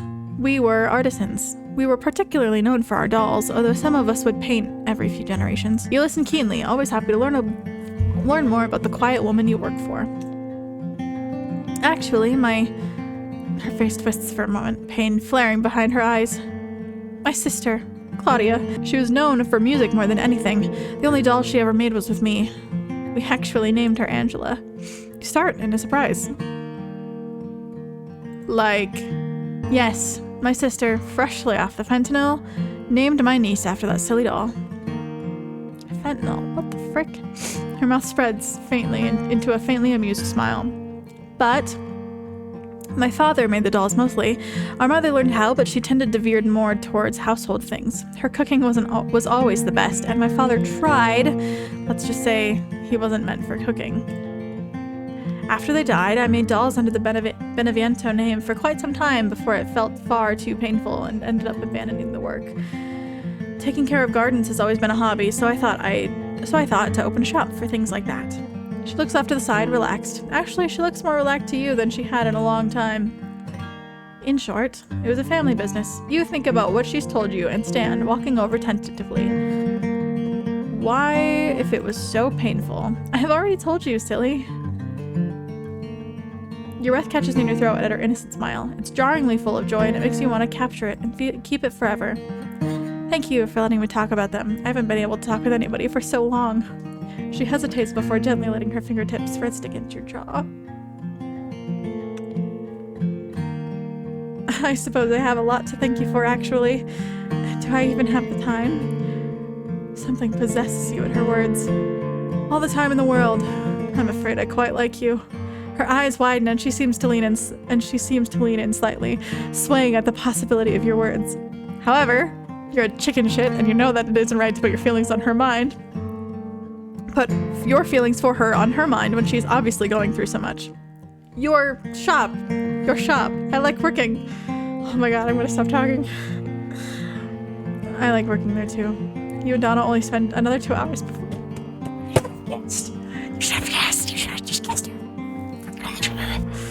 You and Donna only spend another 2 hours before Donna practically forces you out the door, citing rest and a plethora of other things.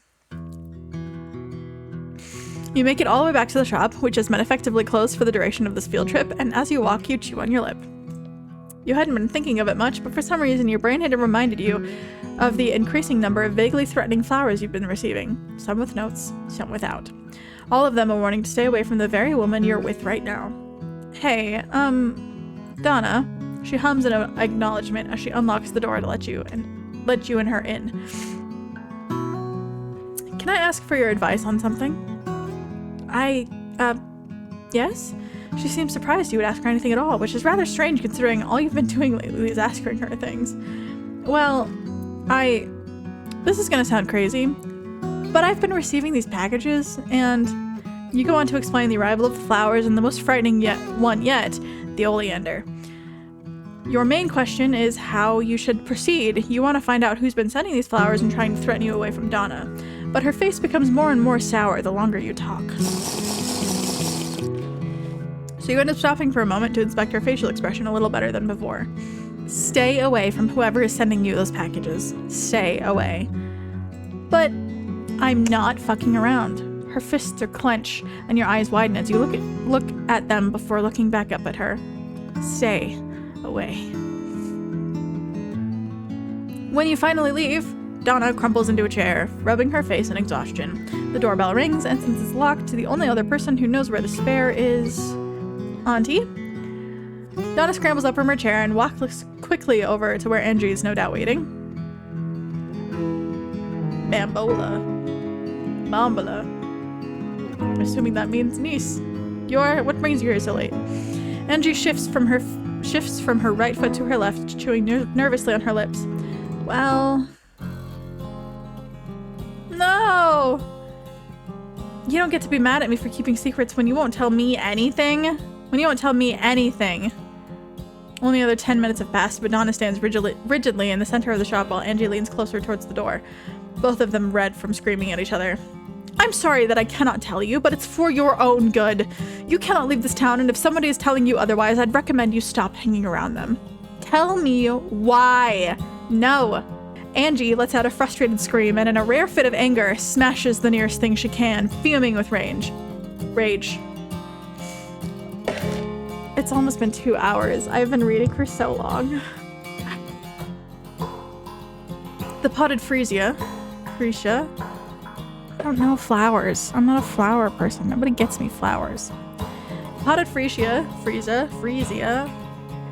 sits on the floor, ominous with its meaning, and Donna is left to stare at it in shock as Angie turns and leaves, only offering this as parting. I love you, Auntie, but someday these secrets will be the death of you. And then she storms out. Donna looks up at the bell ringing. I know. She's crying. Delivery 8, Bluebell.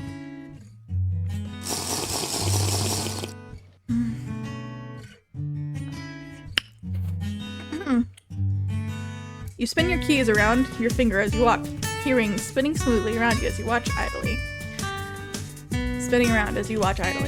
Angie had come home the other day absolutely furious, but when you asked what was wrong, she had shaken you off and muttered something about how you'd probably take their side anyway, before going to their room, blasting some truly terrible music. Danny had shrugged when you looked at her. Daniela, I don't usually get involved when she and her aunt fight, but they don't happen often, and they're usually pretty emotional. It's best to let it fix itself. Trusting Danny's hands-off attitude, you did just that, and at some point, Angie's mood drastically improved, so you naturally assumed that they had, in fact, fixed it themselves without any outside help. Who is this lovely lady? You nod to a few fellow students, some your classmates, some you regularly pass by, and a few of Angie's long list of acquaintances from whatever sorority she's in. I don't know what the problem is. All I did was sit there. I'd imagine it's because you're so damn friendly. I'll explode you. Now we both know that won't hurt as much as you wish it did. Ow, hey, that's cheating! You overhear tidbits of conversation as you continue to walk, some more interesting than others, but mostly you focus on making it to work on time. While speed walking, you can make it to work relatively quickly, but you have to maintain focus and sustain it.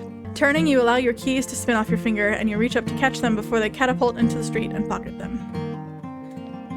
The streets are a little busier here, and you can't quite focus on the conversation as much as you could on university grounds, but that only means there's less of a reason for you to stop and ask yourself what the fuck is going on. The bell rings and you take a step inside, a smile lighting your face. You hadn't actually been back in a decent amount of time, but you had been visiting whatever secret society bullshit Professor Dimitrescu had with Donna in order to finish the doll. Oh, hello. She waves at you shyly. Some things never change, even with time, and glances back for a moment.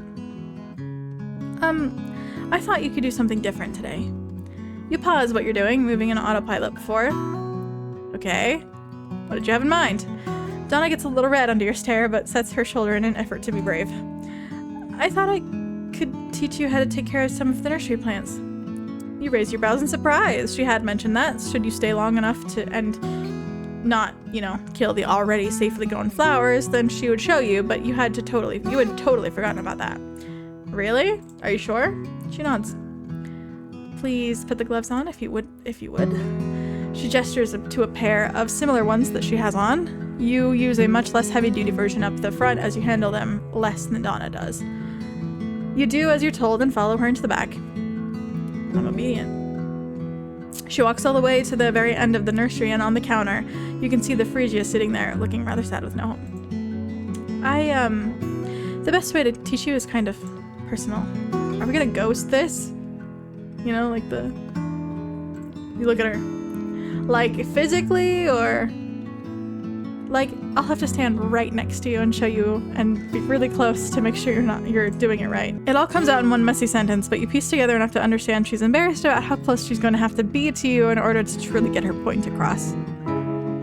That's okay with me. She nods a few times, partially to show that she heard you and partially to assure herself that it's all right. You wait patiently for her to begin to instruct you, and when she gestures for you to follow, you do. Here, we're planting a Carthusian pink. Carthusian pink in here. This should be easy since it's native to Romania, and therefore it's less likely to die from weather inclinations. It needs constant sunlight, so it will have to be put in the sunning portion of the nursery and then be placed next to the window when it's ready to be sold. She gestures up as you finally look up and realize that part of the roof in this room is a sunroof. She offers the seed to you and you take it nervously, and she guides you through the process of planting it. It's pretty needy at the beginning stages, so it needs a lot of water, but after a while it will only need the occasional watering, and you can usually tell when the soil is dry. You nod, thinking carefully. Boldness. These mean boldness. You turn without much thought and come face to face with Donna, whose eyes go wide with surprise as you stand there barely a breath apart, with her arms framing you as she shows you how to go about planting and sifting the soil. Maybe a little too bold. She makes a squeaking noise but doesn't move away. And now you just... where was I in the process? Oops, you distracted her so much. You turn back, but you can feel that she isn't even looking at the pot anymore, and instead has her attention focused on you, causing your ears to heat up under the intention. Still, you make it through the rest of the explanation before she pulls away slowly, almost regretfully, and gestures for you to follow her towards some stiff hedge nettle, a particularly interesting branch of the mint family tree. Donna spends the better part of half your shift step by step instructing you on the basics of planting and initial care before she shows you what flowers she's putting you in charge of taking care of before they're put in the front of the shop. Despite there probably being no real reason for it, she remains in very close contact with you the whole time, blushing when your attention was on her, but for some reason unwilling to admit that she was making excuses to be close. You feel bad for teasing her, but you can't help it, especially when she makes that cute little face in reaction to it. You are still hesitant on actively pursuing her, since it seems so wrong for you to do, but if by some miracle she pursues you, then that'd be a different story.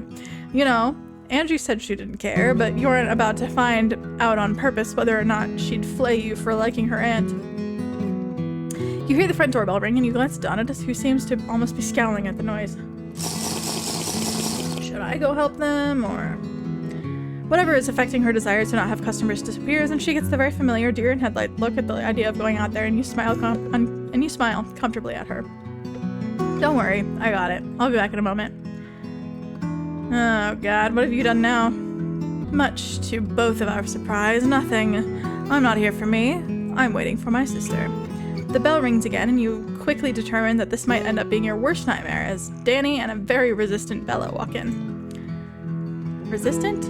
And a very resistant Bella walk in. Her face is set in a scowl while Danny is beaming. Cassandra whistles, impressed. Damn, Danny, I didn't think you had it in you. How'd you get her here? Blackmail. Cassandra suddenly looks deeply interested, but Bella harshly elbows Danny. While you haven't gotten to know her well, you know her enough that you are shocked that she has been forcibly taken here. Cassandra? Cassandra? She pouts. What do you need? Ugh, fine. Bella? She gestures to you and you look at her in surprise. I told her I'd do this if she left me alone. I don't care what kind of bouquet you give me as long as it makes Cass shut the fuck up. I heard that. I think she meant for you to hear it. You awkwardly shift. Any guidelines? Bella inspects you for a moment. Pick whatever you'd like. You blink. What the hell? You know she doesn't tend to think like that. You are really good at that. Acting, that is. It's a family trait. I wonder if you could out-act Cassandra as Juliet. You smile mischievously before wandering off to pick a bouquet as Cassandra makes a loud and extremely offended noise at your implication. Do you pick a bouquet you would like? Yes. What's the harm? Bella just wants to be done with it, and you've never actually thought about it before. You just hope there's no misunderstandings. Choose a theme for the bouquet. Friendship. Ouch, Bella, get rejected. The blonde flips her off, but looks oddly miffed. Cassandra is pouting in the corner by the time you return to the counter, which tells you she did not win the argument while Bella holds her card and pays using Cassandra's card. You hand over the bouquet. Careful not to start a riot over those. I know people are particularly ridiculous, invasive, deranged, invested when it comes to you. Bella gives you one of her mildly warm looks, tepid even. And the trio of sisters leaves, Danny being your favorite per usual because she barely bothers you. My god, all of these people walk in. Of all the people to walk in, that was not who I thought would. You mutter to yourself before going to the back once more. You almost run straight into Donna, who squeaks and steadies herself against you. Thank you, sweetheart. Donna jerks her head up, face red. Oh, yeah, do you want any more help? Do you want her to help? Yes, always. Yes, please, I'm not sure I'll do it right yet. I'm sure you'll be perfect, but I'll help. She hooks your arm with hers, an out-of-character choice, considering how horribly shy she usually is, and leads you to the back section of plants you're responsible for. Back to the section of plants that you're responsible for. Here, She purses her lips, hesitating until you reach out and take her hands instead of taking yours. If you need to hold my hand to touch me, that's fine. But what if... I don't care. Blanket permission given. Donna stares at you for a moment. You might regret giving that later. What if I want to touch you a lot? You choke and look at her. Instead of what you assume to be a shy expression, her face is very serious and intense as she looks at you. Do you? She leans slightly closer. I'm not sure yet. I think I do. Well? You hum lowly, purposely teasing now. When you make up your mind, feel free to do so. Her breath hitches, and you swear you see her pupils dilate a little. I'll keep that in mind. Closing time hits, and you stretch with relief, a yawn forming. It's mindless work closing up the shop. The first thing you do is get the window cleaner and wipe down as much of the windows as you can from the inside before going outside and repeating the process. It takes the longest time since there are so many windows. Then you go inside and clean the mirror and porcelain in the bathroom before clearing out and replacing the trash bags in the whole place. Donna sweeps, as usual, while you scrounge around for the keys to the cash drawer. Once you find them, you yell out, "Do you want me to count tonight?" "Yes, please."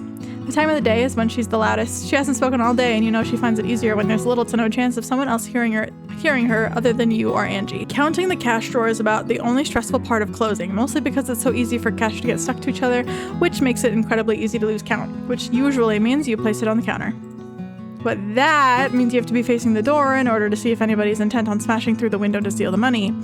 You've only felt threatened once, but it was enough, even if the guy hadn't gone through with it. Donna emerges with the dustpan and sweeps the front while you count, occasionally looking outside before going back to what she was doing. She heads towards you as you had just finished counting when she trips and falls forward. You reach out to catch her by her shoulder at the first, before bringing her back up to balance herself.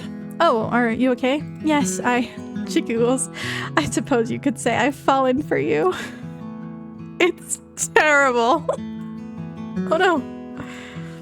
She giggles. "I've fallen for you. It's terrible." And yet, you can feel a grin form on your face at the words. "I'm happy to have caught you. I wouldn't want you to fall for anybody else."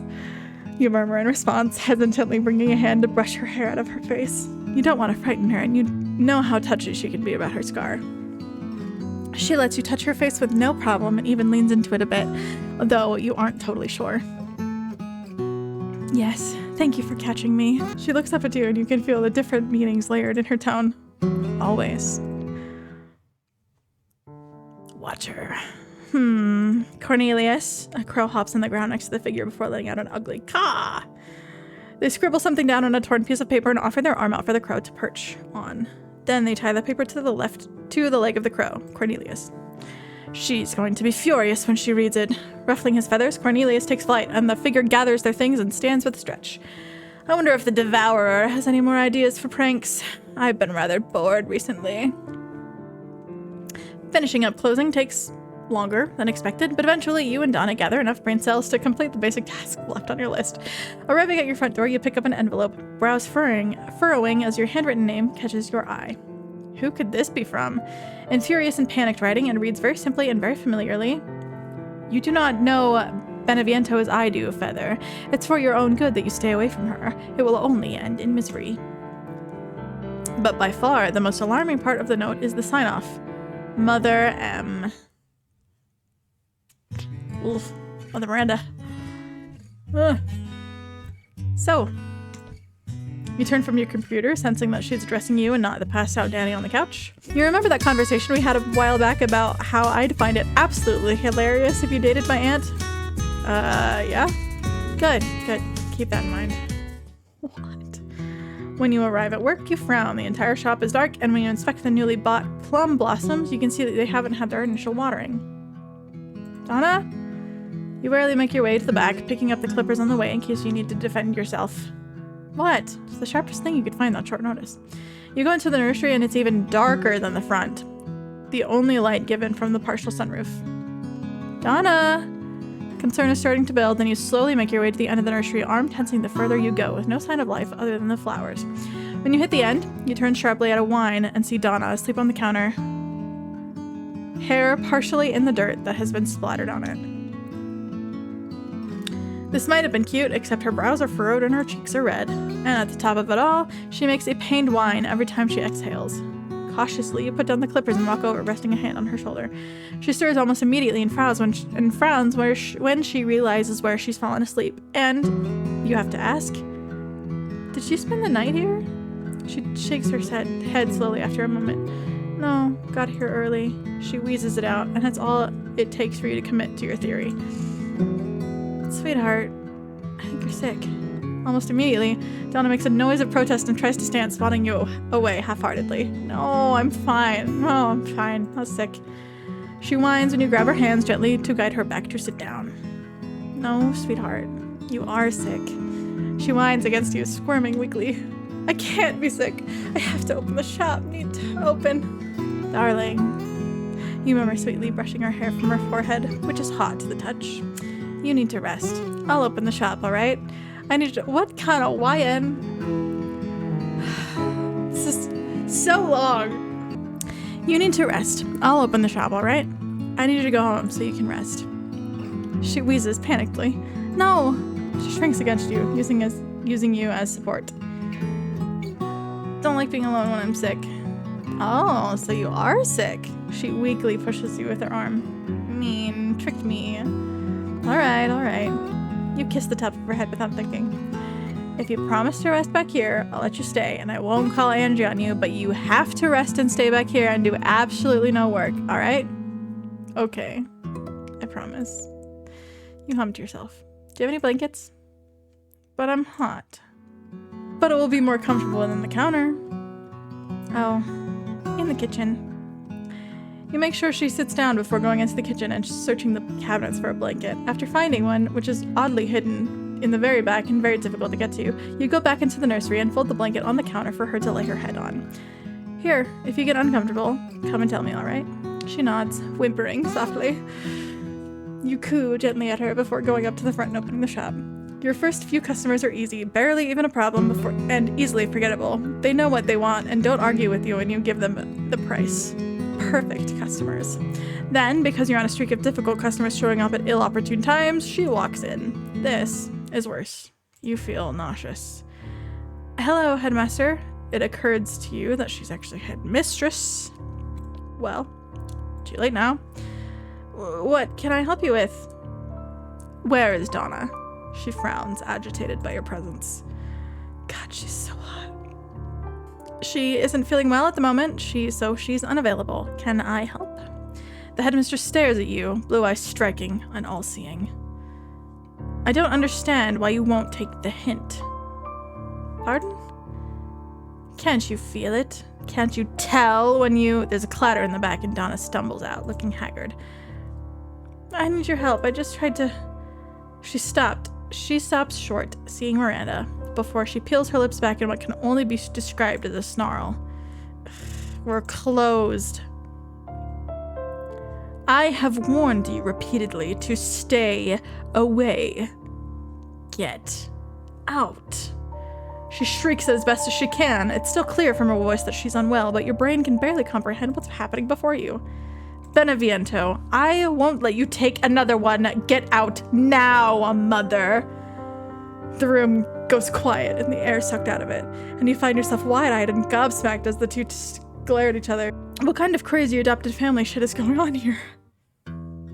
The headmistress leaves, absolutely fuming, but Donna has managed to stop her from getting another word in with you. You, however, are left with a lot of questions and no answers in sight, because as soon as the headmistress leaves the premises, Donna almost collapses into the floor. You rush forward to catch her before she can hit the ground. Oh, the angst. I came out to tell you I felt dizzy. Have you had water? She goes very quiet, and you roll your eyes at her. Alright, let's go see if it helps. I could make tea for your throat as well. Please. With hesitation, you pick her up, ignoring the squeaky noise that escaped her in the action. You carry her to the kitchen and sit her down in a chair. You lay a hand on her forehead and check her temperature as best you can without a thermometer you go find a glass. Quickly, you turn the tap on and fill the glass. While it isn't the best water in the world, and usually bottled water is preferred, it's water, and therefore will work for now. You give her the glass, and she dazedly thanks you before sipping it once, then chugging the rest of it, realizing how thirsty she was. You start the kettle, and with more precision than you thought you'd have, you pick out her preferred tea and a cup of your own, so she doesn't feel so out of place. You refill her glass twice more before the kettle whistles for you.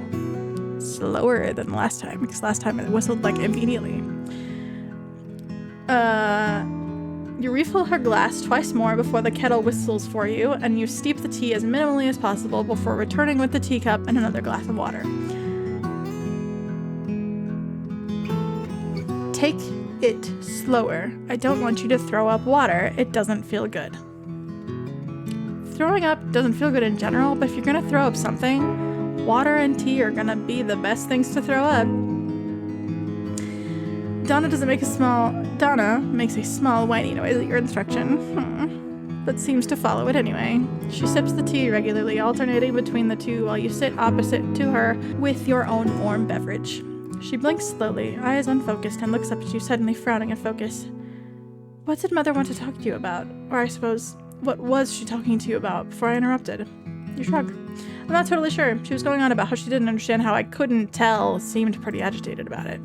Donna's expression sours for a moment before leveling back in exhaustion as she sets her mug down and sets her head down as well, eyes fluttering shut. Her breathing is less labored, which means you hope she's feeling a little better. You squint at her a few minutes and come to the conclusion that she must be asleep. Thinking to yourself, you think that being asleep in a chair like that is probably uncomfortable and terrible for your posture. So, you get up and lift her up again, carrying her to what you would deem to be a more comfortable chair than the one she was in before and setting her down. It's so wordy. You think for a moment and decide to go grab the blanket from the counter. But when you try to move away, a hand reaches out suddenly and grabs your arm with surprising strength. You look down and see Donna with her eyes open and a few light tears falling from her face. Please don't leave me. Will you leave her? I won't. I won't, sweetheart. I'm just getting you a blanket. I don't want a blanket. I want you to stay. Your heart hurts for her, and you feel your shoulders sink down, giving in almost immediately at the desperate tone of her voice. She's just so cute. At least let me flip the closed sign. She thinks about this and nods, continuing to give you doe eyes. And then you'll come right back? I promise.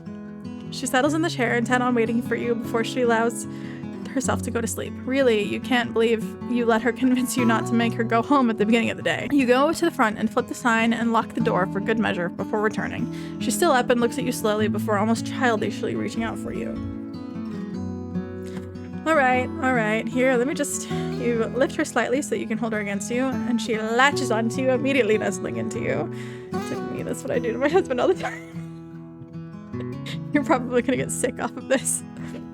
The two of you stay quiet for a long time until you find yourself drifting off to sleep, still holding her close. Thank you. I'm afraid I might never let you go. When you finally find it in yourself to do something other than watch over Donna, you get up carefully, trying to avoid waking her precarious peace.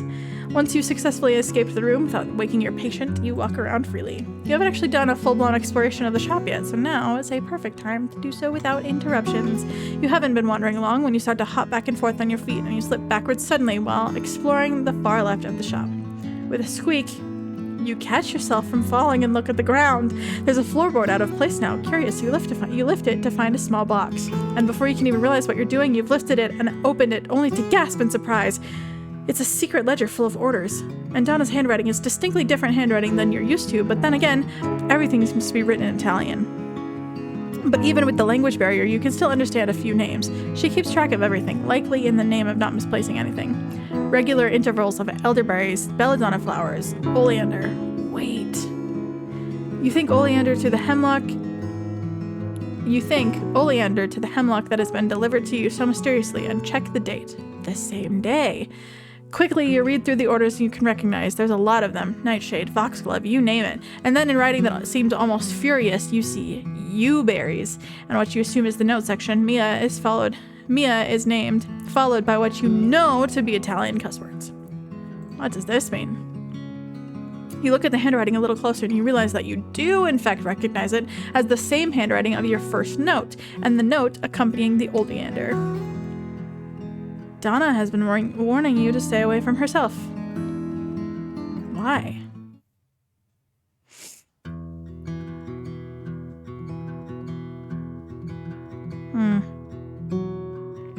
I'm so confused. Is she like a werewolf or something? The following weeks, what does she have, COVID? Donna lets you run the store by yourself, recognizing that perhaps she isn't fit for work at the moment. And in those weeks, you absolutely agonize over what you found, sometimes even taking the box out again and attempting to read the Italian again with no more luck than the first time. Why did you not? Google exists. Like, you could just, Google Translate. Today, however, the bell rings at the door and you raise your head to greet whoever has entered, only to brighten unconsciously. Hello, oh. You round the corner quickly and gather her into a fierce hug, nuzzling her head fondly with a smile. How do you feel? Better. Much better. Her fingers curl into your shirt slightly as if to keep you where you are, and she smiles at you, sweetly looking extremely pleased for some reason. That's good. I missed you in the last few weeks. It must have been quite the illness. You missed me? Unable to resist, you boop her nose. Terribly. She smiles at you wider than before.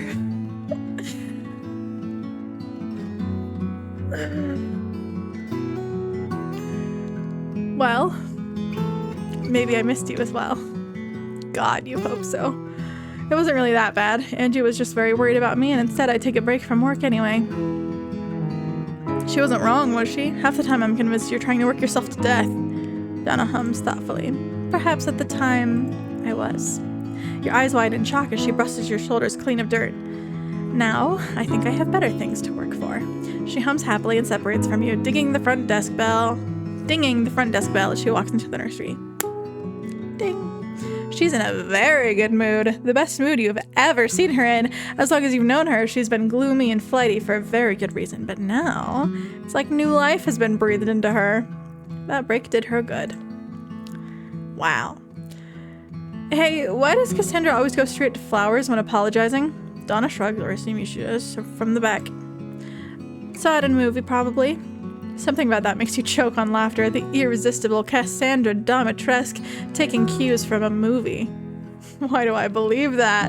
Amusement filters through her voice, still soft-spoken compared to average, but you're so adjusted to her whisper talk that it feels like she's almost yelling. If anybody else were in the shop, they'd think you were talking to yourself. Because it's Cassandra. She's very dear to me, but she's also so impressionable when it comes to media. Wouldn't it cripple the shop if I taught her a better way to apologize than spending thousands of dollars on flowers every month? Probably. You shake your head, laughing to yourself. Donna emerges from the back, peering over your shoulder as you doodle idly. You're no Da Vinci, but it isn't a completely terrible sketch. You don't even realize that you've been sketching Donna from memory until you see her eyes widen and she squeaks. Oh. Sorry, if you don't want me to... I don't mind. She sets a hand down on your shoulder and she doesn't look like she minds. At least she doesn't look like she doesn't want you to sketch her. At all. Would it be easier if I stayed out here for you? You choke on air. Are you asking to pose for me? Something utterly mischievous crosses her features and you realize that maybe Angie's chaos is an inherited trait. Donna just prefers to let Angie do most of the troublemaking. I'm no French girl, but Italian will do, won't it? Oh my god. You feel your face heat up inconsiderably as you open and close your mouth like a goldfish. What on earth possessed her to say that? Not that you're truly complaining. I think there's too many windows up here for me to draw you like a French girl anyway. Surprise flickers in her expression, but instead of backing off and running away, she instead leans closer, a pleased smile flicking on her face. Well? The bell rings at the door and the two of you jump away from each other. Donna goes a little pale and goes back into the nursery, murmuring an apology. Once you turn your focus back to the front, you realize why. Of course, it has to be Mother Miranda. You prepare yourself for like round 12, but instead of asking for Donna, she looks right at you. I'll get straight to it. Her form is more rigid than usual, and you find yourself actually focused on what she has to say to you. I have a job to offer you. My assistant recently quit, and I'm in need of a new one. Everyone can use more money in life, so I'd like to offer you the position first before I post it. What? Donna appears behind you and taps you on the shoulder.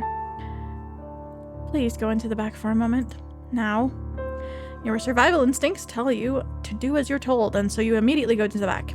However, you stay right at the entrance so you can hear what's going on. I told you I wouldn't let you take another person from me, and I meant it. Beneviento. No, I won't do it anymore. You think I can't keep them safe from you? I've had a long time to think of ways to keep you away from them, and by all the gods, I will use them.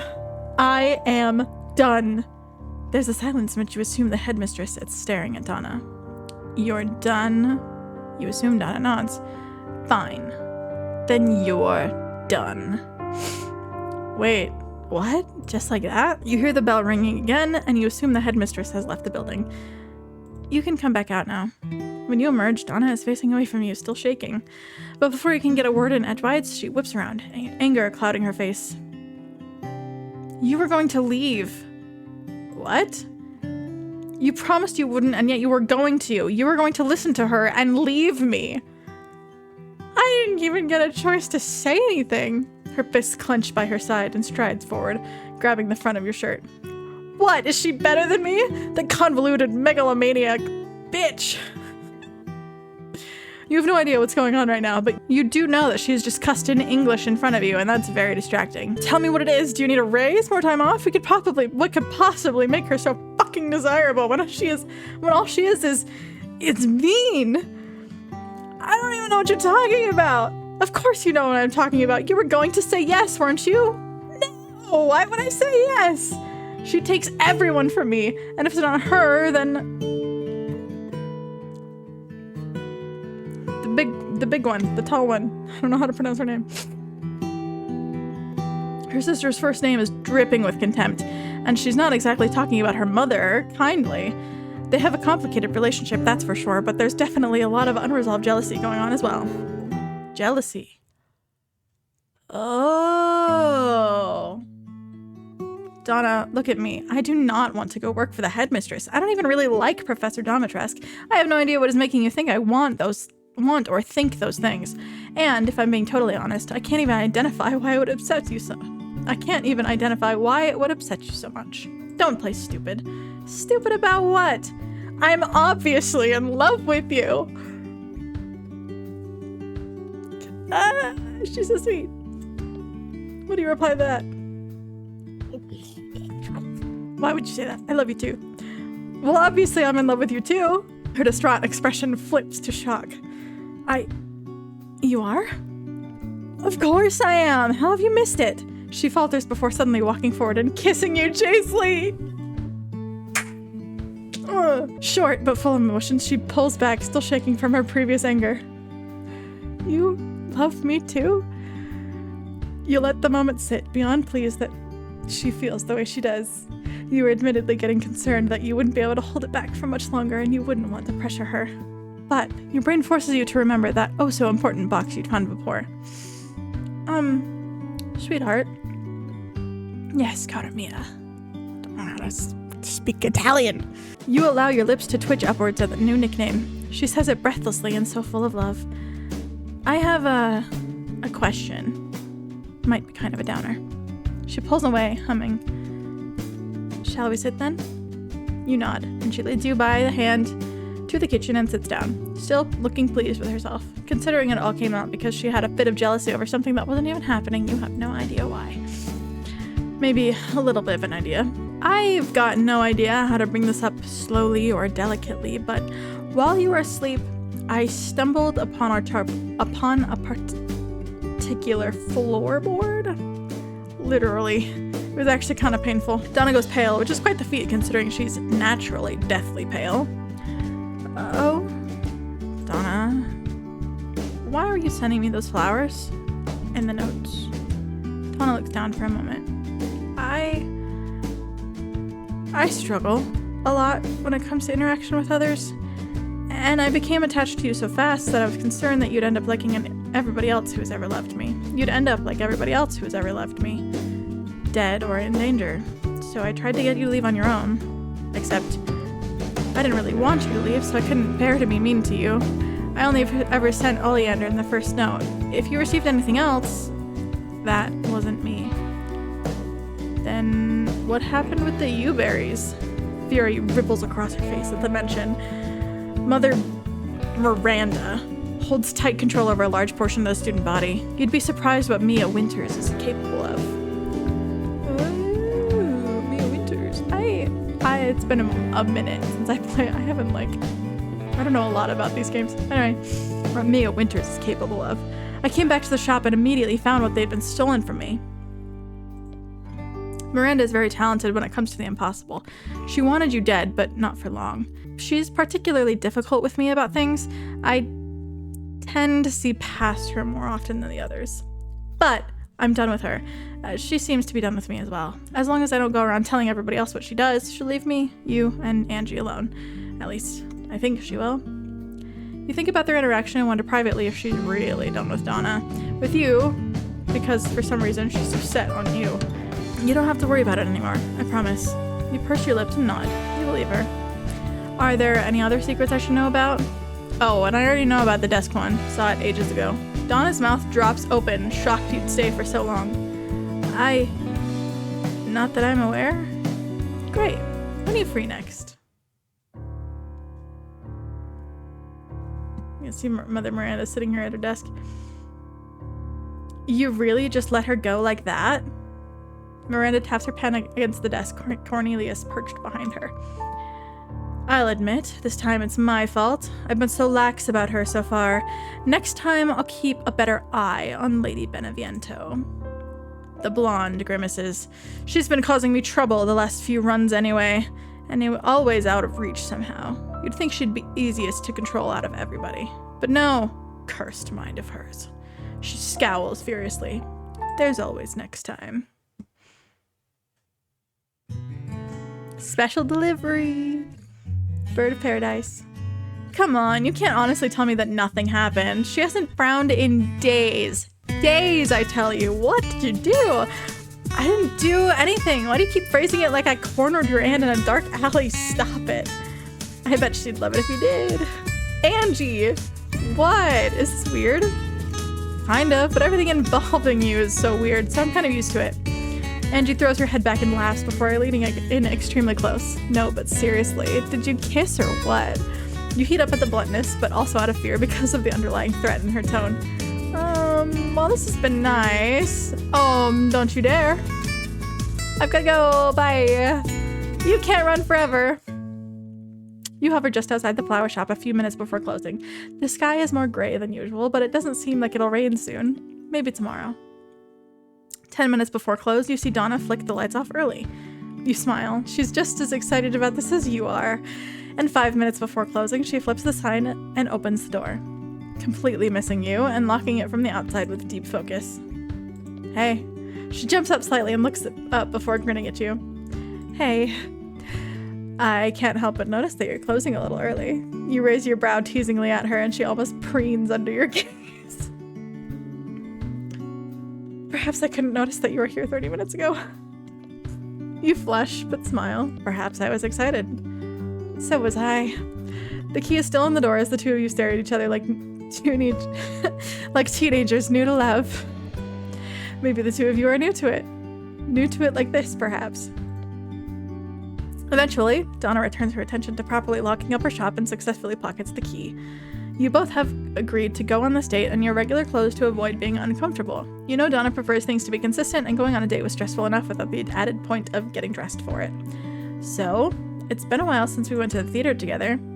After the Uberries, Donna had gone to the theater by herself and put you in charge of the shop while she was gone doing renovations. Things were put together enough for the play to be put on, so you were kind of excited. You think that going somewhere that requires quiet is a better idea than a night out, and it's easy to eject from the situation.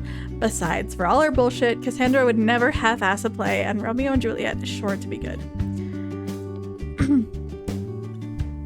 We are seated in platform B near the edge, so if you want to leave, it'll be easy. Thank you. You beam and offer your arm to her and internally celebrate when she takes it shyly. The two of you walk slowly, a little too early for rushing. She gets a little more shy when you enter student grounds, and you can't help but glance at the headmistress's office window, startling when you see her watching. Much to your surprise, she raises a hand and waves, head tilted in curiosity. Great. You're a subject of interest even still. Just ignore her. Donna tugs at your arm, concern, and a petty kind of jealousy in her eyes. All right, I'm sorry, sweetheart. She brightens at the term of endearment. So do I. It's all right. Now come on, we might want food. You smile and let her drag you towards the theater a little faster. Oh, I fucking knew it! Donna just stops dead as you register the voice. Both of you turn to Angie, who looks far too smug for your liking. Say cheese! She raises her phone suddenly and takes a photo of you and of your deer in headlights expression, and Donna lunges forward to stop her from taking the photo. you're sure it's charming. Angie cackles and runs away before Donna can do much else. I hope she knows I'm gonna call her my niece-in-law just to mess with her. Oh, she'll hate that. Despite the incident, Donna is just flowing with happiness, which you take to mean that Angie actually approves of you and her together. I know. It'll be so much fun. The two of you make more of an effort to get in early and scout the place out after that. Donna is deciding that yes, she probably will in fact get hungry during the play, and you are helpless to do anything but what Donna wants. Once the food is acquired, by you go back over to Donna, who's fidgeting in the far right. When she sees you, there's palpable relief in the air, and you can't resist greeting her with a kiss on the temple. You'd be worried about the public affection if you didn't immediately see Donna tilt her head towards it with a small sigh. Thank you, cara mia. Something Italian. Her smile is sweet, and you find yourself melting under its brightness. Of course, sweetheart. The two of you decide to find your seats afterwards. Donna maneuvering her face the whole time, and you doing your best to compensate for a lack of face covering. You're glad she didn't wear one, but now you know just how uncomfortable she is without one. If you need to leave, just tap me 4 times, alright? You figure nonverbal would be easier and less embarrassing to do in a theater. While there wouldn't be a lot of noise, there was bound to be a lot of people. Donna nods. I will. Announcement. Good evening, ladies and gentlemen, and all of the in-between. At this time, please silence your cell phone and put them away. Please refrain from any form recording tonight, as it is strictly prohibited. I want to give you the announcement of the theater that I worked at. The play is estimated to run for 2 hours and 45 minutes with a small intermission. Now please sit back and— oh, it's Shakespeare. Now please sit back and relax, enjoy the show. Hold please, I'm gonna give you the announcement for the theater that I worked at. Ladies and gentlemen, welcome to the theater. We respectfully ask that you turn off all of your mobile devices, including but not limited to phones and tablet devices. If you happen to have a child with you and they become unruly, please take them to our lobby area until they are ready to rejoin the audience. And please enjoy the show. Sandra, it's quoting some Shakespeare. What devil art thou that dost torment me thus? This torture should be roared in dismal hell. Hath Romeo slain himself? Say, art thou I, but bear vowel I shall poison more than the death-darting eye of cockatrice. Things are just starting to get Shakespeare-level crazy when you feel 4 taps on your arm. Well, you can always just come see it tomorrow night if you really want to. You look to the side and purse your lips. I think scene 3 should be coming up. When they're switching, we can go, you whisper to her. She nods in understanding and take her hand in hopes of comfort, maybe a little for the selfishness. It doesn't actually take long to reach the end of Act 3, Scene 2. Oh, find him! She goes to the nurse on stage. Give this ring to my true knight and bid him come to take his last farewell. Whoever is playing Friar Lawrence, you don't actually know a lot of people, let's be honest. Accidentally enters a little too soon. It's recoverable, but the indicator you need to stand with Donna quickly and leave as he enters again. The two of you exit out the other side of the theater, so instead of ending up in the courtyard, you end up at the edge of the woods. I'm sorry, I was just too many people around you. She nods with a distinct, miserable expression on her face, but you shrug. It's alright. It was getting hard to look at Cassandra and think of her as some 14-year-old girl anyway. Say what you will, she is good at acting. Donna seems relieved that you aren't too held up on it and brightens slightly. I know I didn't want to be there anymore. I know I didn't want to be there anymore, but would you mind walking with me for a while? You reach out and take her hand again, intertwining your fingers. Yes. Lead the way, sweetheart. Donna giggles softly, either at your term of endearment or the act of holding her hand. She's still shaking a little, so you think she might still be nervous. But as you let her lead you further into the forest, you can't help but note that she seems to be flicking from flower to flower that she sees. Eventually, the two of you stop and just sit.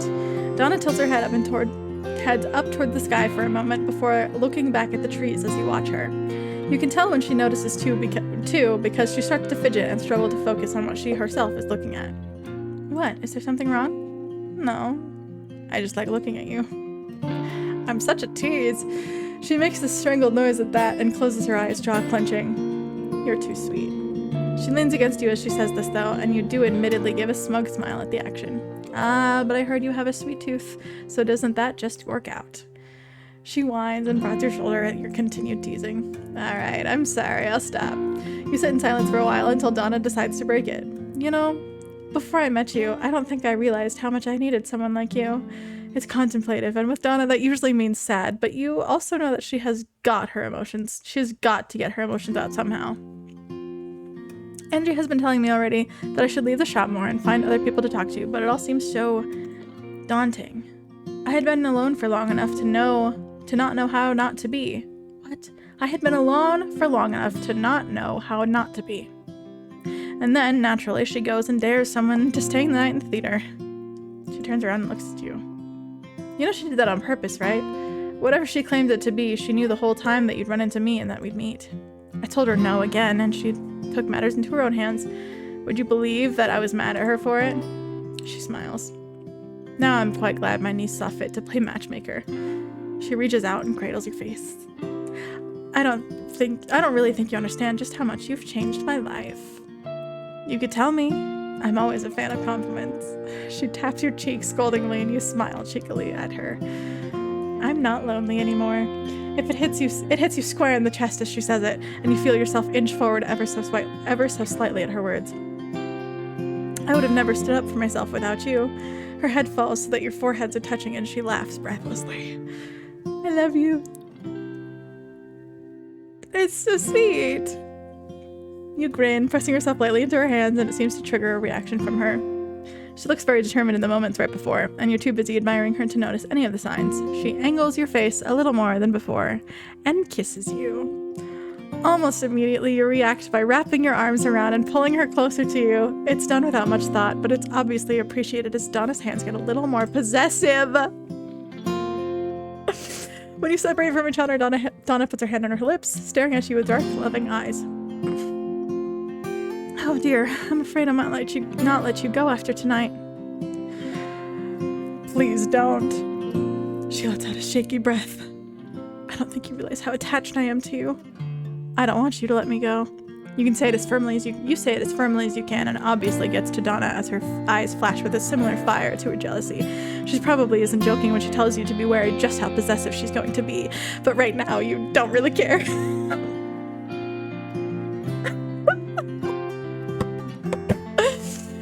You're considering egging her on by kissing her again, but you feel a drop of water fall on your nose.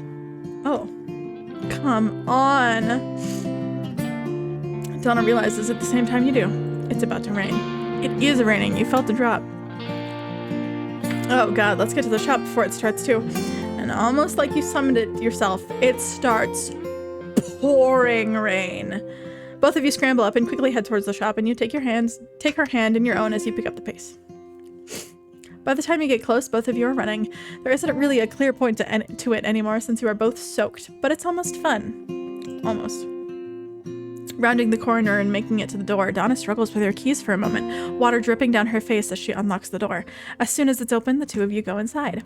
The rain falls mutedly to your ears now as you and Donna pant, both of you absolutely out of breath and non-athletic, and shed your outer layers. You can't help but laugh at the situation. Of course it would rain. Of course it would. Donna, however, looks contrite. I'm sorry this has been such a mess. Has it been a mess? It's perfect. I don't think it's been a mess. I actually thought it was quite nice. We got a little bit of everything. A kind of movie, a picnic, a heart-to-heart, and a rain scene. Donna's mouth quirks up slightly at your silliness. But really, it was perfect. It was a little different, sure, but different doesn't mean it wasn't fun. Different and perfect don't really align, do they? You're perfect, aren't you?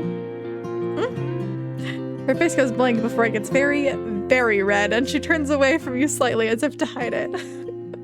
Oh, the tips of her ears are bright red, and though she's trying to cover it, so is the rest of her face. Ah, God, she's so fucking cute. How could anyone not love her?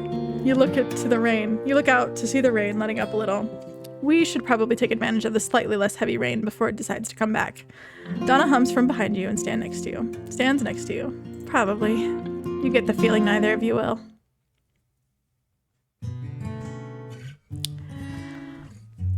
Okay, I have been at this for almost 3 hours and there's no breaks. And I still have not, there's so much. It's almost 11 o'clock and I My voice is so tired from doing all this talking, and I have work in the morning, so I am gonna end this episode here. This is a very sweet game. It's written very much like a YA novel, but you know, I'm kind of here for it. So that is all that I have for you guys today. Make sure to like if you like and subscribe if you want to see more of this, apparently, because I'm probably gonna I'll finish this timeline at least. We'll see what happens. Thank you guys so much for watching. Make sure to like if you like, subscribe if you want to see more, and I will see all of you guys in the next video. Bye!